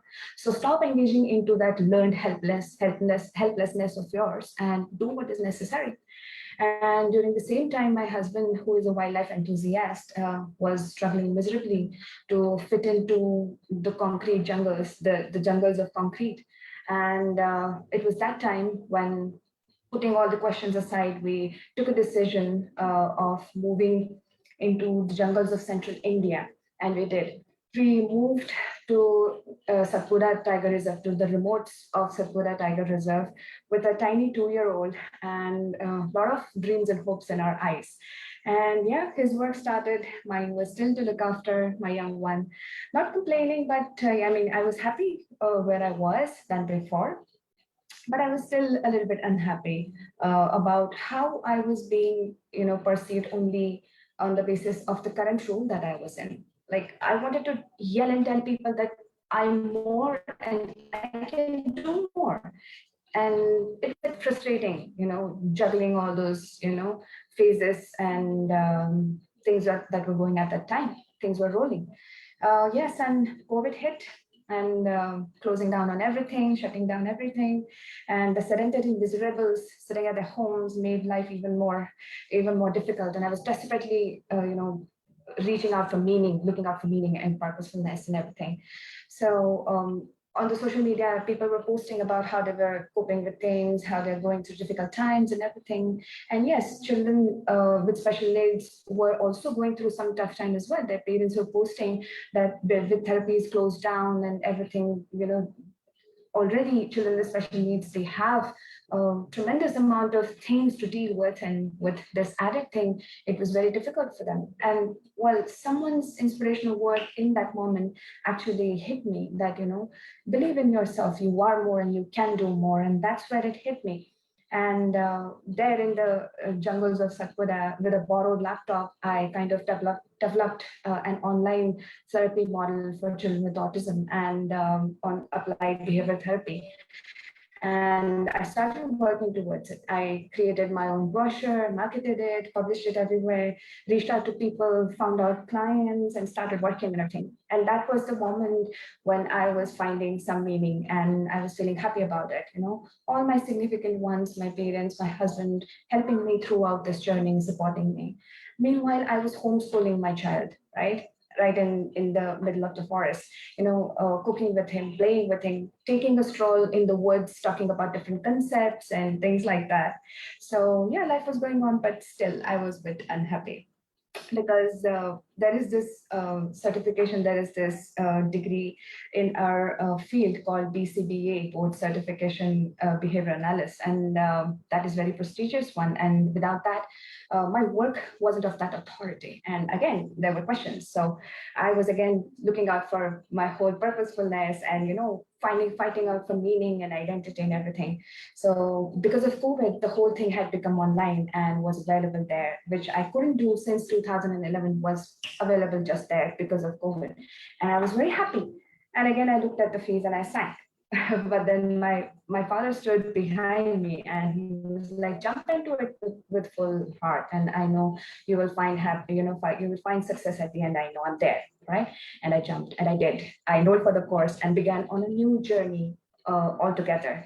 And yes, the course started and I would share every achievement, tiny scores and everything, tiny things happening, happy about things about the course to my parents. And, they would be happy hearing about it. A good friend saw this change into my life and asked me to speak in front of camera that how COVID had got positive changes in me, and I did. Well, I spoke about how COVID gave me a new identity, new self, my work, and everything. Never really knowing that COVID itself would take away something which was very valuable for me, my Baba. And the second wave, very recently, my Baba passed away. And well, in that video earlier, which I mentioned, I had described myself as a fighter. Well, that comes from my Baba. He was a fighter. I know how I had learned, I had listened to his stories about how he had lost his older brother when he was just in college, and how they lived in just one room all together with their family, and they had just one meal at times on some days. But he survived all out of it. He rose out of all the odds and he stood up for his family and he cared for he stood up for his loved ones. And that's what I take from him. He gave us many things, but he most importantly, he gave us freedom to be ourselves, to believe in ourselves, the freedom to do what we wanted, what we believed in, to learn what we liked, to choose career paths which were different and difficult, to fall, the freedom to fall and rise again. Right? He always told us that, yes, you are more and you can do more. All right, this is what I take from him, right? I know it's not the same anymore, even though it's not the same, I'm still going to continue my journey based on the steps of what I learned from him, and take my mom and my sister to the places we all together dreamed of being. That's the lesson of karma. He, before stepping up into the vehicle for hospitalization of himself and my mother, he transferred my second installment, and he hospitalized himself. So he didn't forget his karma. He did what he had to do amongst all the chaos. So that's what I'm going to do. I'm going to believe in what I am, and I can do more. I know that there are many daughters and sons out there who have lost their mothers and fathers, moms and dads, who were like the stepping stones. But my heart cries out to them that the message that they would have had for you is the only one, that yes, you are more and you can do more. So my learnings is basically from all of this is that amongst the clouds of darkness and uncertainty and failure, there's always a silver line, which we tend to miss. If we consciously look for it, we'll come out of the pit sooner, right? And it's okay to be imperfect. It's okay to fall occasionally, but the important thing is to rise again. What is resilience about? It's your capacity to fall and rise up from whatever has happened to you. Life is all about falling and getting up. And you are not alone. Believe me, we tend to ask ourselves, why me? Why only me? But no, people have gone through worse, and we can, take lessons from them. And it's okay to have times. It's okay, you're not independent. All right. And what we need to do most is to trust in the fighter within ourselves. Right. There is a fighter inside us, and we need to just trust in ourselves, trust in the fighter that we are, and in the resilience of our own. I was learning Spanish, and I was telling Frida Kahlo, and she said that al final del día podemos aguantar mucho más de lo que pensamos que podemos. That means that at the end of the day, we can achieve much more than we think we can achieve. So as my friend had, suggested to me earlier, that the only person that that is limiting ourselves is us. So we need to do the right for whatever is necessary. We need to do what is necessary. That is karma, right? So it's all about rising. So rise because you are more. Thank you so much. Thank you, Tejashree, autism expert, therapist, mother. Powerful talk. It's much more powerful than what I had heard it before. And a huge tribute to your Baba. We are very sorry that you lost him to the second wave. And thank you for candidly speaking about mental health, because mental health, especially in our country, in our geography, is considered to be a stigma, without realizing that mental health is just like any other disease, like cancer, like COVID. It's just another disease. And if you don't have the vulnerability, that's why vulnerability is the zero mindset, virtue, and power. And most people in the world think vulnerability is weakness. Vulnerability in the human space is power. It's the power of vulnerability. It helps you to understand that this can happen to me too. I'm just a mere mortal. I'm just another human being. So my humble request to all the people who are watching, please do realize that yes, there's a huge pandemic happening, the corona pandemic, but there's a even bigger pandemic out there, which nobody wants to acknowledge. And that's mental health. That's depression. And the biggest victims of mental health and depression are the youngsters, the teenagers, the children, because there's huge pressure on them, especially in our geography in India, to get high percentage, etc. Right? So I think one, we have to understand that all of us are vulnerable to mental health. You could be a coach. I remember last year I sent out a broadcast a message that if you require free coaching and counseling because you have some mental health concerns or emotional health concerns, and mental health and emotional health are not the same, they're two different things, right? People just kind of interchangeably use the words without realizing that they're two different things. And so today they're not only mental health problems, but they're emotional health problems. And it shows you with the rise of cases of domestic violence, where not only are domestic violent crimes increasing, abuse of children is increasing, and abuse of animals in households is increasing. So it shows you that there's a huge mental and emotional health strain out there, right? And I think we need to acknowledge it, and we need to reach out for support. When you reach out to counselors or therapists or coaches like me, it's all very confidential. There's nothing to feel ashamed about it. You don't need to feel judged. So acknowledge it. That's the first step towards healing, and then reach out to somebody who can seriously help you. And thank you so much, Tejasvi, for candidly sharing that. It takes a lot of courage to do that, and keep doing the good work that you're doing. Thanks. And to use a cliche like Swara's father, they say the best is for the last. And we have Alvin Stephen, who's joining us from Dubai. And Alvin is a person who's fallen and fallen and fallen on bad times because of several incidents which have happened in his life, including other people cheating him or doing something wrong against him. But what I love about the man is you can't keep him down. Every time he falls, he rises again. He's a true believer of that saying, fall 7 times, rise 8 times. So over to you, Alvin. And we're all looking forward to listening to your story. But don't do a Alvin on me. You have 9 plus 4 minutes, which is 13 minutes. Okay? After 13 minutes, I blow the whistle on you. Thank you, Jerry. Well, actually, I'm nervous now after listening to all these wonderful people before me. So I don't know how my story is going to be taken, but here we go. I'm going to make an attempt.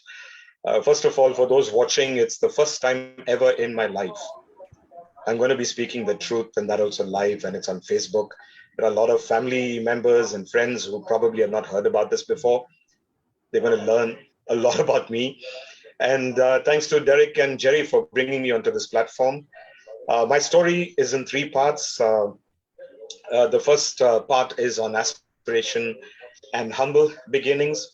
The second part will be on ambition and breakdown. The last part will be achievement and breakthrough. These tips were given to me and shared also by Jerry. Thank you very much. Appreciate it. Well, my story is a rags to riches story. I would be lying if I said I grew up in rags, which is not the case, as I grew up in a middle-class Catholic family where my dad was the only earning person, but he ensured he gave us a good life with all the luxuries one could expect during the 60s and 70s. I would also be lying if I said I'm rich. A lot of people look at me and think I'm very rich, as I still haven't made the millions of dollars I aspired to make. But with the determination in me, I'm sure I will achieve that goal very soon. Do remember these 3 words I mentioned when I started: aspiration, ambition, and achievement, as these 3 words will come back again towards the end of my story. Well, my name is Alvin Stephen, born and brought up in Bangalore, India. Did my schooling in St. Germain's School, passed out from St. Patrick's High School, studied in St. Joseph's Commerce College, and then landed up in Dubai in 1985, thanks to my father, who was tired of seeing me waste my life doing nothing but giving my life for friends. When all colleagues landed jobs in banks and major institutions, I ended up working in a shop in Dubai with a salary of just $200 a month, selling hosiery items, and I had to also attend to secretarial work, and I had to offload cartons and stack them in a non-air conditioned warehouse. The reason being I knew to speak, read, and write English. And all, mind you, this was happening in Dubai, the land of milk and honey. That's the price I had to pay for being an educated person. I respected my 3-year contract, as that was the visa validity at the time. I was refused a letter to apply for my driving test, as I was told by my boss I can't afford to buy a car, so I learned to drive. Well, 3 years later, my aspiration and ambition kicked in as I wanted to do something big in life. So I told my then employer, that I would like to look for a new job or go back to India. But guess what? For the next 9 months, I ended up jobless. But I didn't want to go back to India, as I didn't want to put my family to shame. After 9 months, I went to say hi to a friend from Bangalore, as she was working with a large group in Dubai called the Altaya Group. She arranged an interview for me with the general manager of the perfume division. And from there on, there was no turning back. My determination to prove myself got me promoted from a sales executive to a brand manager in just 1 year. And after working for the same company for 7 long years, I was invited to take over a large perfume company as a general manager at a very young age. And I put in 3 years with the Rivoli Perfume Group. After that, I made a proposal to one of the largest retailers in the Middle East called Paris Gallery, who deal with luxury goods. In 1999, I set up a distribution arm for them and ran it for almost 3 years. In January 2002, aspiration and ambition kicked in again, and I decided it was time for me to set up my own business. Well, probably a mistake, I'm not sure, but I thought I did the right thing. I went into distribution of perfumes and cosmetics, not only in the UAE, but I brought international brands to the entire MENA region and the Indian subcontinent. I appointed distributors in each one of these countries, and some of the names I introduced to all these 23 countries were Paris Hilton, Kim Kardashian, Hummer, Perry Ellis, Alfred Sung, Jessica Simpson, just to name a few. Again, my aspiration and ambition kicked in. This one guy can't sit quiet, and this time I wanted to go a step further and decided to get into licensing, not knowing anything about licensing, designing, manufacturing, or global distribution. With determination, I made a proposal to General Motors USA, flying all the way to America, and I managed to convince them that I was their right choice and got them to grant me a global license agreement to design, develop, manufacture, and market Cadillac perfumes. Thereafter, I signed global license agreements with Madonna for perfumes, our ex-Indian captain MS Dhoni for perfumes and deos, and a few others as well. It was one hell of a learning experience for me, as it got me global recognition. Once again, aspiration and ambition kicked in, but this time it was to create my own label of fragrances instead of paying royalties and guarantees to others. So I set out to create my own line in 2017 called Pierre Precious Parfum, which is a luxury line of perfumes that retail from $200 onwards. It took me almost 2 years and a lot of hard work and money to design, develop, trademark, and manufacture the line. And I finally rolled it out at the end of 2018, early 2019. The reason I'm smiling and laughing a little is because the best is yet to come. Managed to appoint distributors in 14 countries. And 2020 was the year for me to roll out to at least 25 or 30 countries when COVID hit the world. I had a lot of components produced in China that couldn't ship to France. I had a lot of produced inventory in France that had a shelf life of 3 years with expiry date of April 2021. That was like a month and a half ago, which as of date is obsolete and cannot be sold due to legal issues. I had invested a lot of effort, time, money, and all my resources into creating this brand, which I was sure would make millions of dollars for me. My intention was to roll out to at least 40 or 50 countries and then get bought out by a large group, but that was not meant to be thanks to COVID. Just before COVID, I ended up with the wrong partners who took me for a major ride, people I knew for 25 plus years in Dubai, and I lost millions of dollars because of that. I also ended up with legal cases, which I'm still in court with, huge debt due to the greed of others who had their eyes on my business. And I also ended up in the Dubai jail for no fault of mine. I spent time in jail here. I'm not ashamed to talk about it openly, as overall it was a good learning experience for me, as I learned never to get into bed with the wrong people without doing the right due diligence, proper agreements, and ensuring to protect myself first. It's as the saying goes, never judge a book by its cover. To date, I'm still fighting 2 major court cases, which I'm sure will be in my favor, as in both cases, I'm 100% right, and I haven't cheated or done wrong to anyone. Money talks only for a short time, but justice and rewards await those who are honest. The last part is achievement and breakthrough, which I'm going to run through quickly, otherwise Jerry's going to kick me out. Well, COVID not only brought pain and suffering, but also change as I learned to work from home, spent more time with family. I learned to cook a little, still not good at it, started singing, wound up my office, let go of my 8 staff, moved to a smaller house. And by doing all this, I learned how to cut down on unnecessary expenses and be self-sufficient as well. It was during COVID that I also came up with the idea of starting 2 Facebook groups called the Talent Networking Group. And it was to encourage reluctant talents to broadcast themselves no matter what the talent is as many other groups mushroomed during the same time, but all of them focused only on singing. And I didn't want to focus on just music.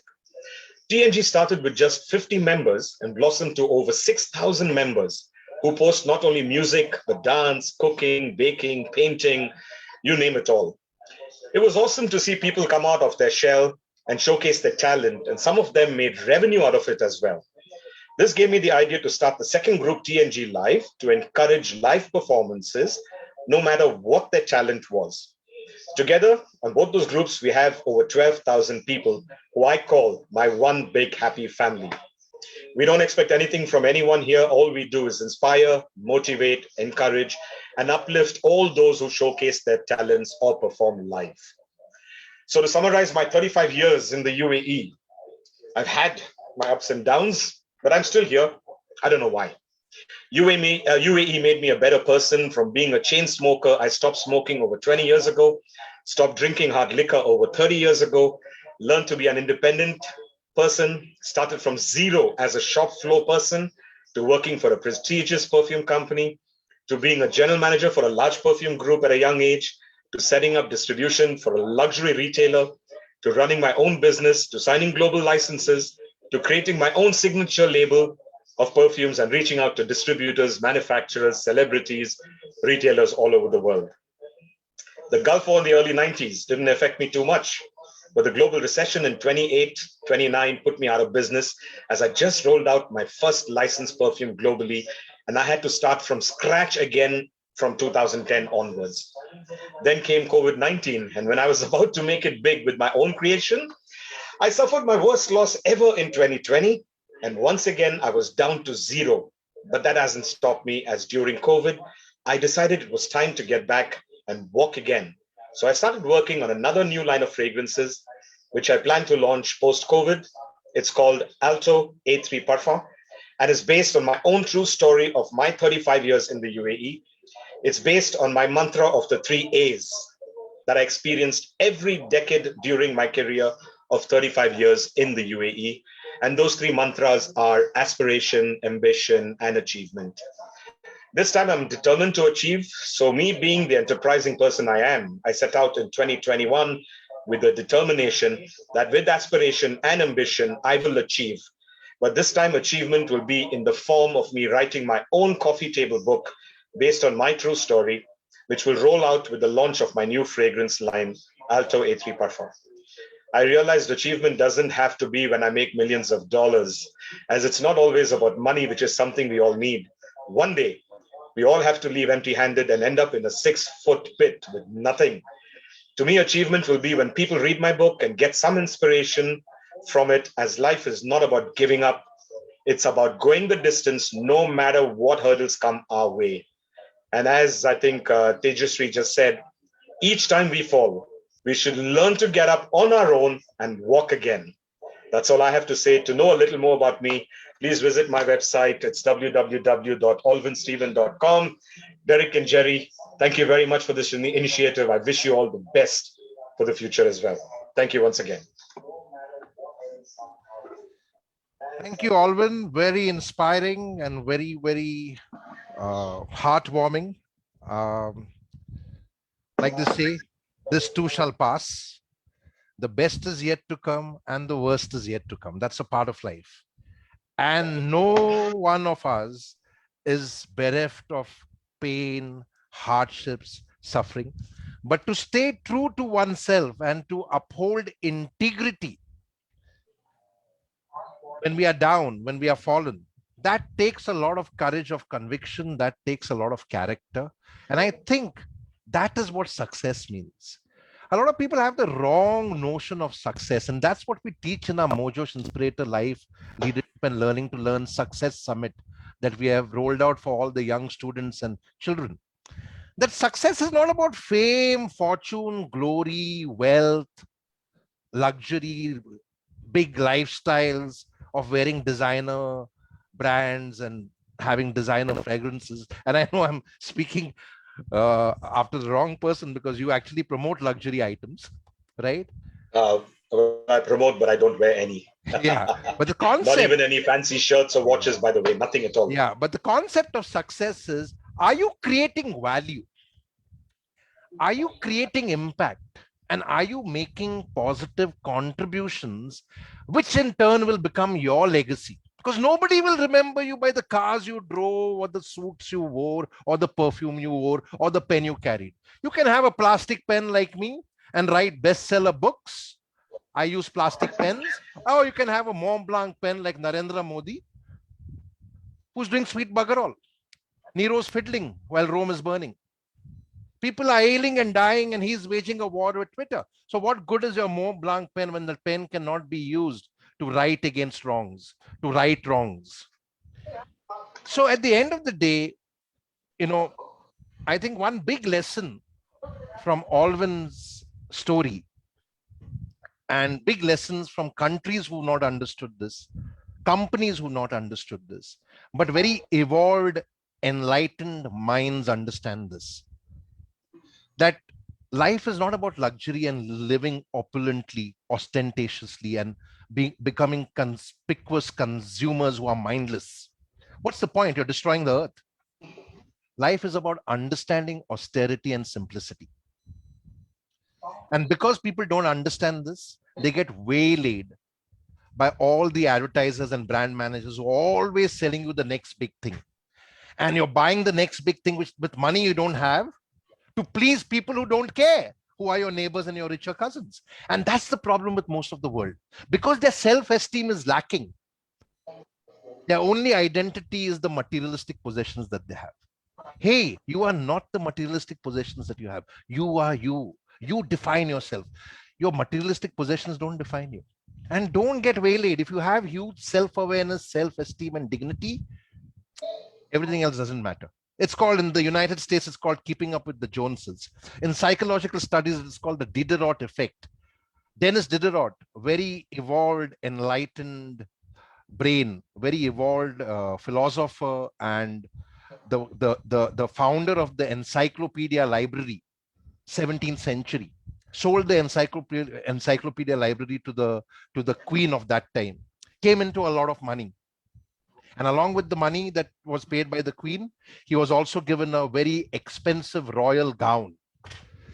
To keep up the standards of that royal gown, he started changing his entire lifestyle. And from a very simple, austere living human being, he started living opulently and lost all the money that he earned by selling off encyclopedia and died a pauper.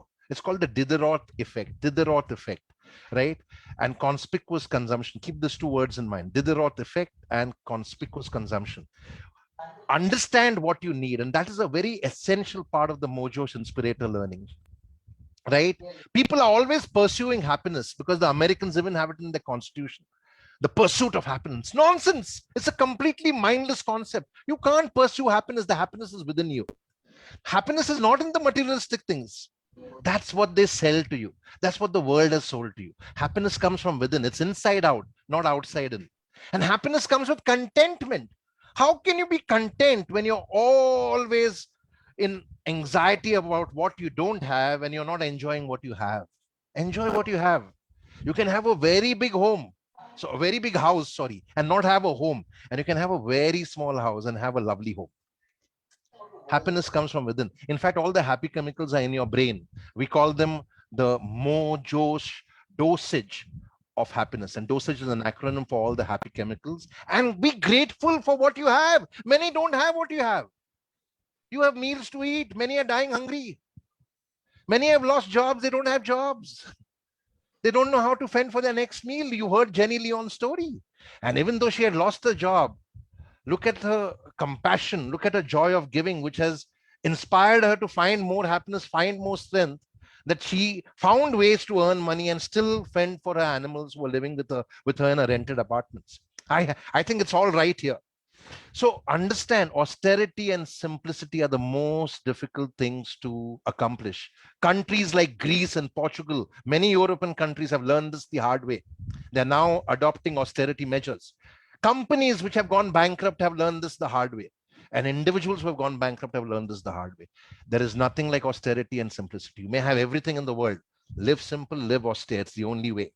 It's the right way. Prashant had spoken about Thoreau. Thoreau gave up all his luxuries and went and stayed like a hermit in the forest. I've covered him extensively in the Mojo's Inspirator book.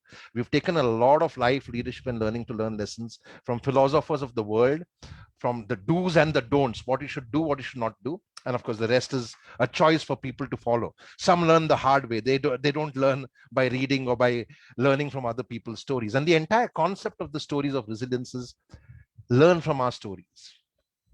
We are not magnificent because we are magnificent. We are magnificent because we are broken, but we refuse to break down. And these are the powers that help you to stay strong. Contentment, gratitude, be grateful. Are you grateful that you woke up today? Many have not woken up today. People don't even realize that. Are you grateful that you had a meal today? Many have not had meals today. I know, because 1millionmeals.org is struggling to get funds to feed survivors of trafficking, women and children who are survivors of trafficking. They've not had their meals. You have a meal, you have a home over your head, you have a roof. Be happy, be content. Many don't have it. Many don't have jobs. They've lost their jobs. We started the Mojo's Inspirator Life Leadership and Learning to Learn Success Summit to empower students. Today, their parents are reaching out to us that I have lost my job. My own brother lost a job with Etihad after 13 and a half, 14 years of working. He had reached the top of the customer service chain. Today has moved to London and has started from the bottom again. And I keep telling him, become an independent professional, become an entrepreneur.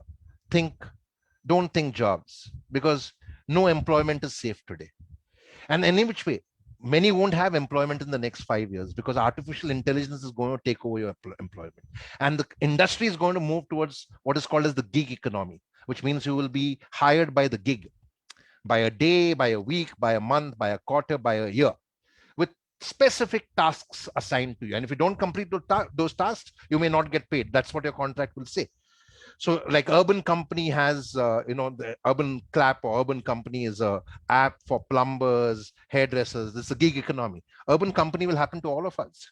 I for example, am a daily wage earner. I speak on a daily basis and I get paid for it, right? So that's what's going to happen to all of us. So be very careful, stay austere, stay simple. And with that, I'll open the floor to any of you who have any insights to share from each other's story. What did you learn from each other's story? Let's start with Swara, who's the youngest amongst us. What are the learnings that you take from everyone's story over here, Swara? I learned that, to actually succeed in life, you should face the hardships, like I even said in my speech. And I feel like Jenny's speech, since I'm a dog lover as well, it really spoke to me. And it was just like life goes on, but it's up to you how you make that life valuable.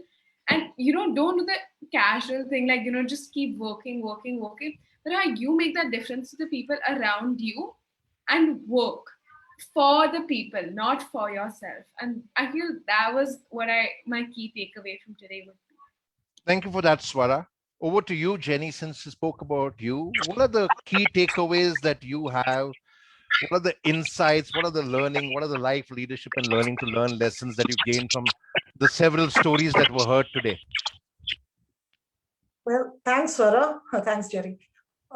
From each one of us, I could feel that the psychological strength to cope with anything that comes our way actually comes from stress and hardship.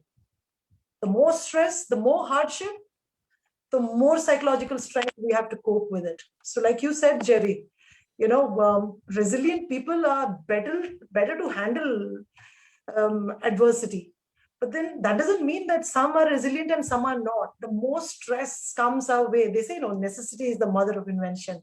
So that's what I learned from each one of us today. Each one of the stories that I heard from all the 7, which includes me, myself, I'm sure it's all has got long-term psychological consequences. And I don't know if you guys are understanding what I'm saying.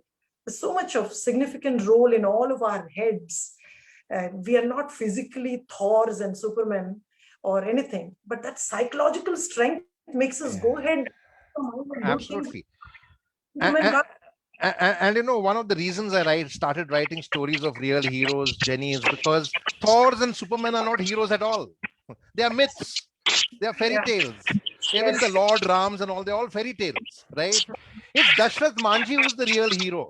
Imagine a puny 5 feet 2 inch man moving an entire mountain with a hammer and a chisel over 22 years, working 10 hours every day.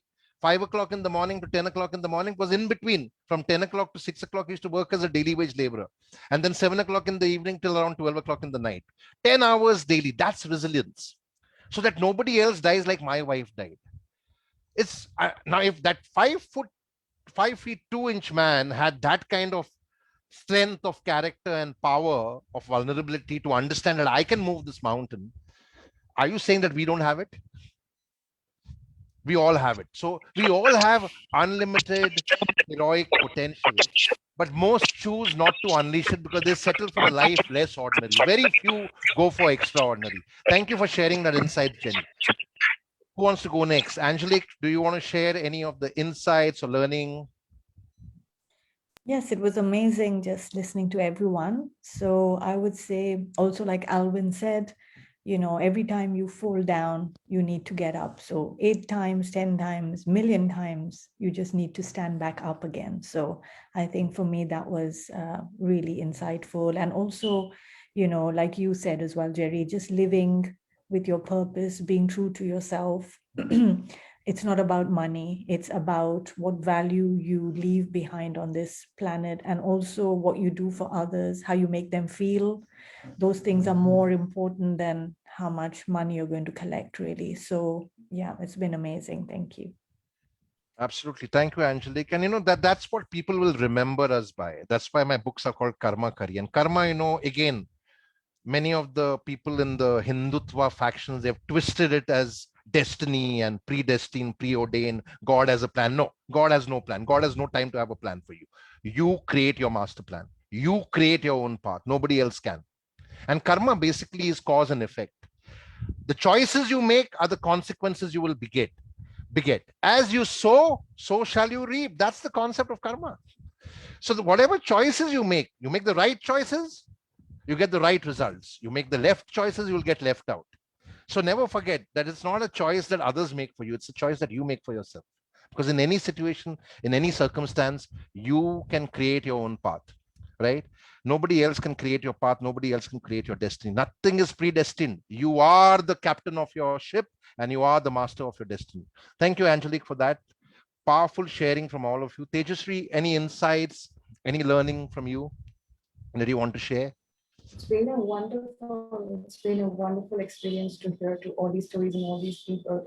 What connected me was amazingly that we all are ordinary, and yes, the biggest fights that we fight are with ourselves, right? In order to make a change within us, right?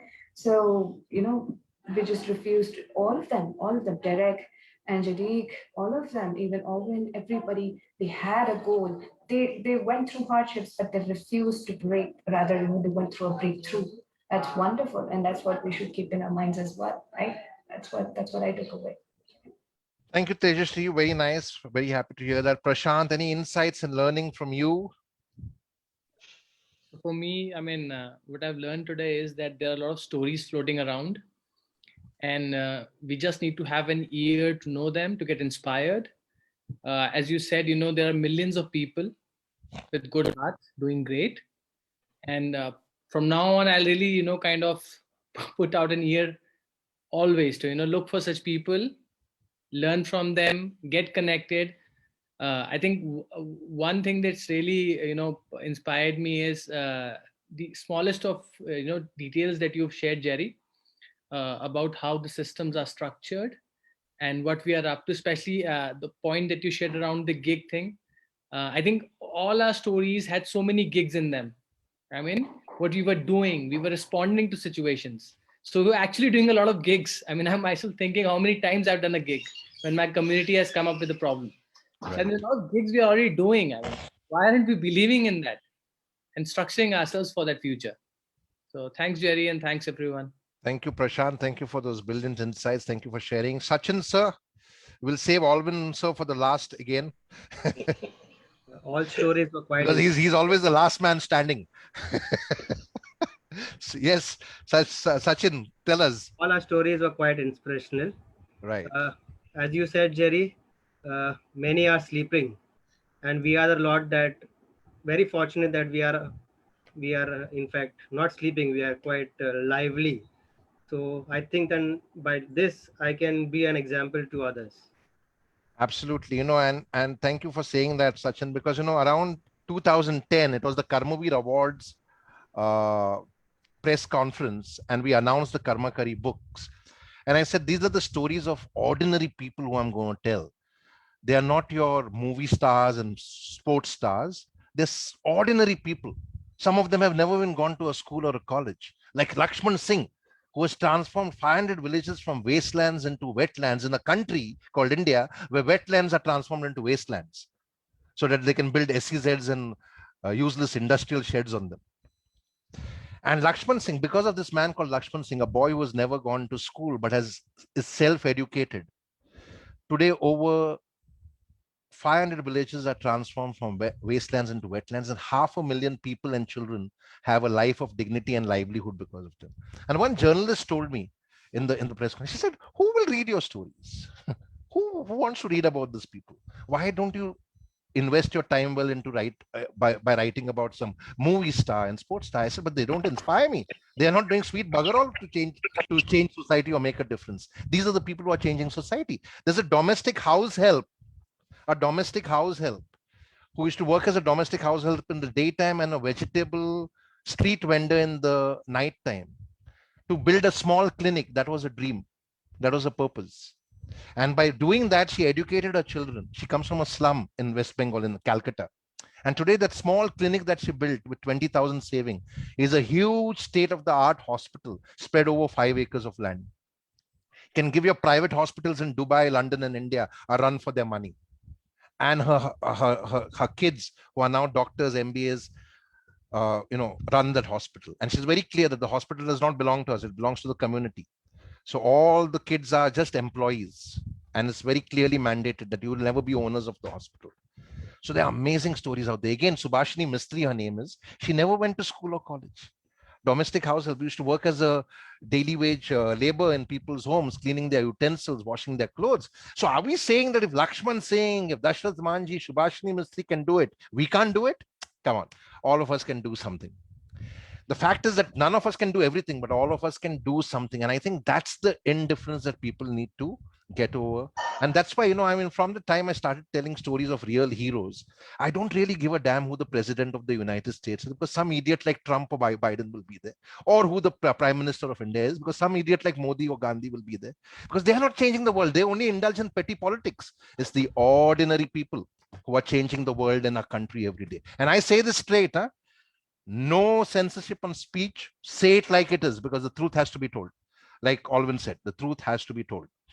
So over to you, Alvin, for your insights and learning before Derek shares some of his observations as the keen observer, and then we shall close and pack up. What are the insights and learning that you gain from all the stories? Sitting over here and listening to each one of them, I must say, if I thought I was an inspiration to a lot of other people, these people sitting over here, from the young lady Swara, I mean, all the way to listening to Angelique and Tejasri and Sachin and Prashant. Jenny, I'm coming back to you, but listening to them itself, to me, they are an inspiration to me, because I learn from what I listen and understand by probably stories of other people, because always I sit here and I can talk about myself. I can go on and on and on, but it's not always about me. It's always about me learning from others. And I think I learned quite a bit over here. And honestly, each one of you, your stories were very inspiring to me, because I sat here, didn't move. My legs are aching and my whole body's aching. I never sat this long. I enjoyed every bit of it. Angelique as well, as even you, to see you dance with that happy mood, the happy face, it just put a smile on everybody. You saw me dancing. I love dancing, but sitting here, I couldn't dance, but I was still moving, because just watching you, just gave me that interest to do something, and I felt like doing something. Thank you, because you're a great inspiration as well. Jenny Leon, I don't know what to say about you, honestly. Listening to you was really mind-blowing. Hats off to you. I kept commenting even on Facebook and just saying hats off to you, because the determination you have. Being a person, like Jenny said, you mentioned about having 15 animals. I can't call them pets. Probably you brought them from the road, from wherever, and they're living in your own bedroom. That's some determination and willpower and love for life, no matter who and what, humans, animals, birds, whatever. So immediately I typed a message to you in chat and Derek read it. I would like to help you in some way with some contacts of mine in Bangalore. I hope I can be of a little help. I'll try my best. But you're doing a fantastic job. Continue what you're doing. All I can say is pray for you. God bless you. One more thing I do always say, thanks, Jerry, to what you mentioned as well, listening to you. One thing I learned to do during the last few months, because every day, yes, I'm one of the few who motivate people on our group, the Talent Networking Group and TNG Live.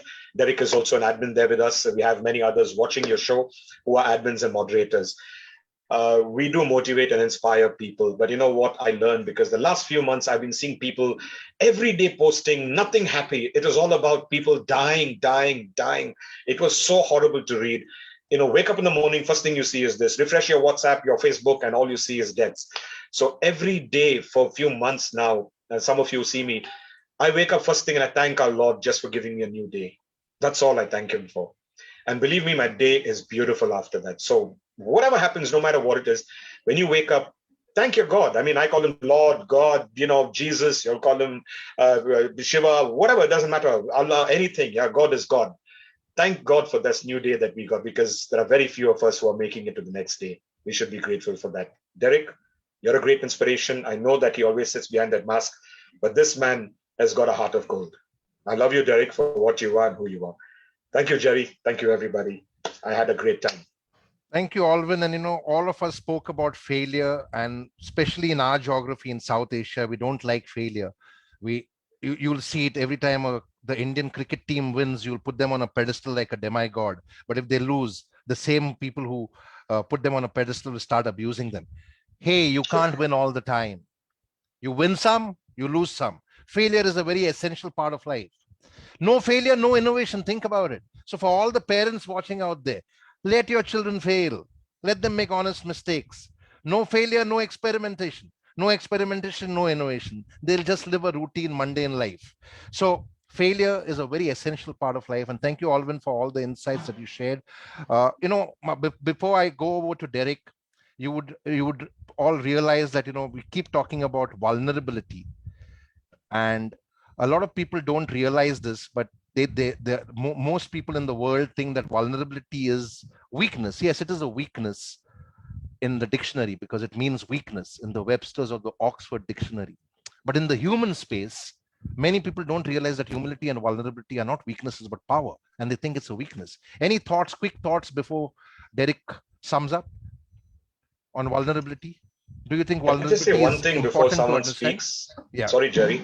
Sachin, please don't feel I didn't take your name. By the way, you are inspiring, being a frontline worker, sanitizing and doing so much yourself. You spoke only for 4 minutes or 6 minutes. You were inspiring as well. Sorry, I didn't take your name. No hard feeling. Yeah, you should. But you were an inspirational person as well. Thank you. You should be specially thankful to him because you took 4 of his minutes. Oh, thank you for that. Yes, thank you. And I didn't blow the whistle on you. Well, yes. Prashant. Yes. Thank you. Yeah. Appreciate it. Any thoughts on vulnerability before we pack up? I think now someone else should speak because I've spoken enough. I'll just leave it to somebody else. Jenny, why is it important to understand our vulnerability? Any thoughts for my learning, for the learning of the audience? Tejashri, Swara. I feel, Jerry, that vulnerability is the other side of the coin, and the next side would be resilience or competence. Without vulnerability, we won't know our powers, our strengths, our capacity to stand up when we fall. And yes, life throws all kinds of things at us. It's due to the vulnerabilities we value the capacities. It's like yin yang to me. Very true, very true. And that's why in our Mojosh Inspirator learning, if you see, because if we don't understand vulnerability, nothing else will work. Nothing else will work. Any other insights, Angelique, Swara, Jenny, Sachin, Alvin? And then we close with Derek summing up. Just one more Prashant. thing. I see a lot of people actually asking you, Jerry, where they can buy your book. So maybe you should tell them. It's all on Amazon. They are all available on Amazon and all the bookstores, but Amazon is the best place to buy because they are delivered any part of the world, and they're also available in digital books. And Alvin, I will work with you on your book. That's a promise. Thank you. Since you want to do that, yeah. Okay. Any other thoughts, or shall we have some observations from Derek? Any thoughts on vulnerability? Angelique, Prashant, No, I agree with everyone. All the good points. Excellent. Okay, Derek, what are your observations as the silent, keen observer? What were your observations? See, Jerry, here's the thing, right? I've lived each of these stories for the last 4 months. I've interacted with each one of them on such a close level. I've understood each of these stories. So asking me for an insight, uh, I don't know how I can sum it up, but there's one thing that stood out here. I've been in touch with these people, these Magnificent Seven, for what, 4 months now since we started. That fire hasn't gone down. You know, each one said that they just gave the story with the same fire that I heard it 4 months ago. And the wild card, Alvin, man, what a story. I mean, he's never told us the story before. He, till the very end, didn't even share much of it with us. But what an inspiring story. So, I mean, hats off to each one of you. You've inspired me each and every day. Every day I've been digging out for something or the other, asking for more information, running creatives past you all, taking up your time, but that fire hasn't dimmed. And that's it, no? That's what I think is why we connected. That same fire that connects us. So Thank you. thank you, Derek, and it's a pleasure partnering with you for the Stories of Resilience Fellowship, because we've been celebrating stories of resilience and breakthrough for the past 2 decades now, because all our heroes are very resilient and they are big champions of change from around the world. And I'm very happy to have all of you, Alvin, Angelique, Prashant, Sachin, Swara, Jenny, Tejashri, as a part of the fellowship now. And pleasure learning with all of you. Thank you so much for all the learning, the insights, the inspiration that you added more to my life. And thank you to everybody in the audience who's participated on Facebook Live. Thank you for joining in. Thank you for being there. Thank you for encouraging us. And thank you once again to all of you. Have a great evening or what's left of it. Ta. Bye-bye. Bye. Thank you. Bye. Thank you. Thank Bye. you. Bye. Thank you Thank all. you. Bye-bye. Everyone. Wish you all the best, everybody. Everyone, thank you. Bye. Thank you. Bye-bye. See you. Bye. Bye. Good night. Good night.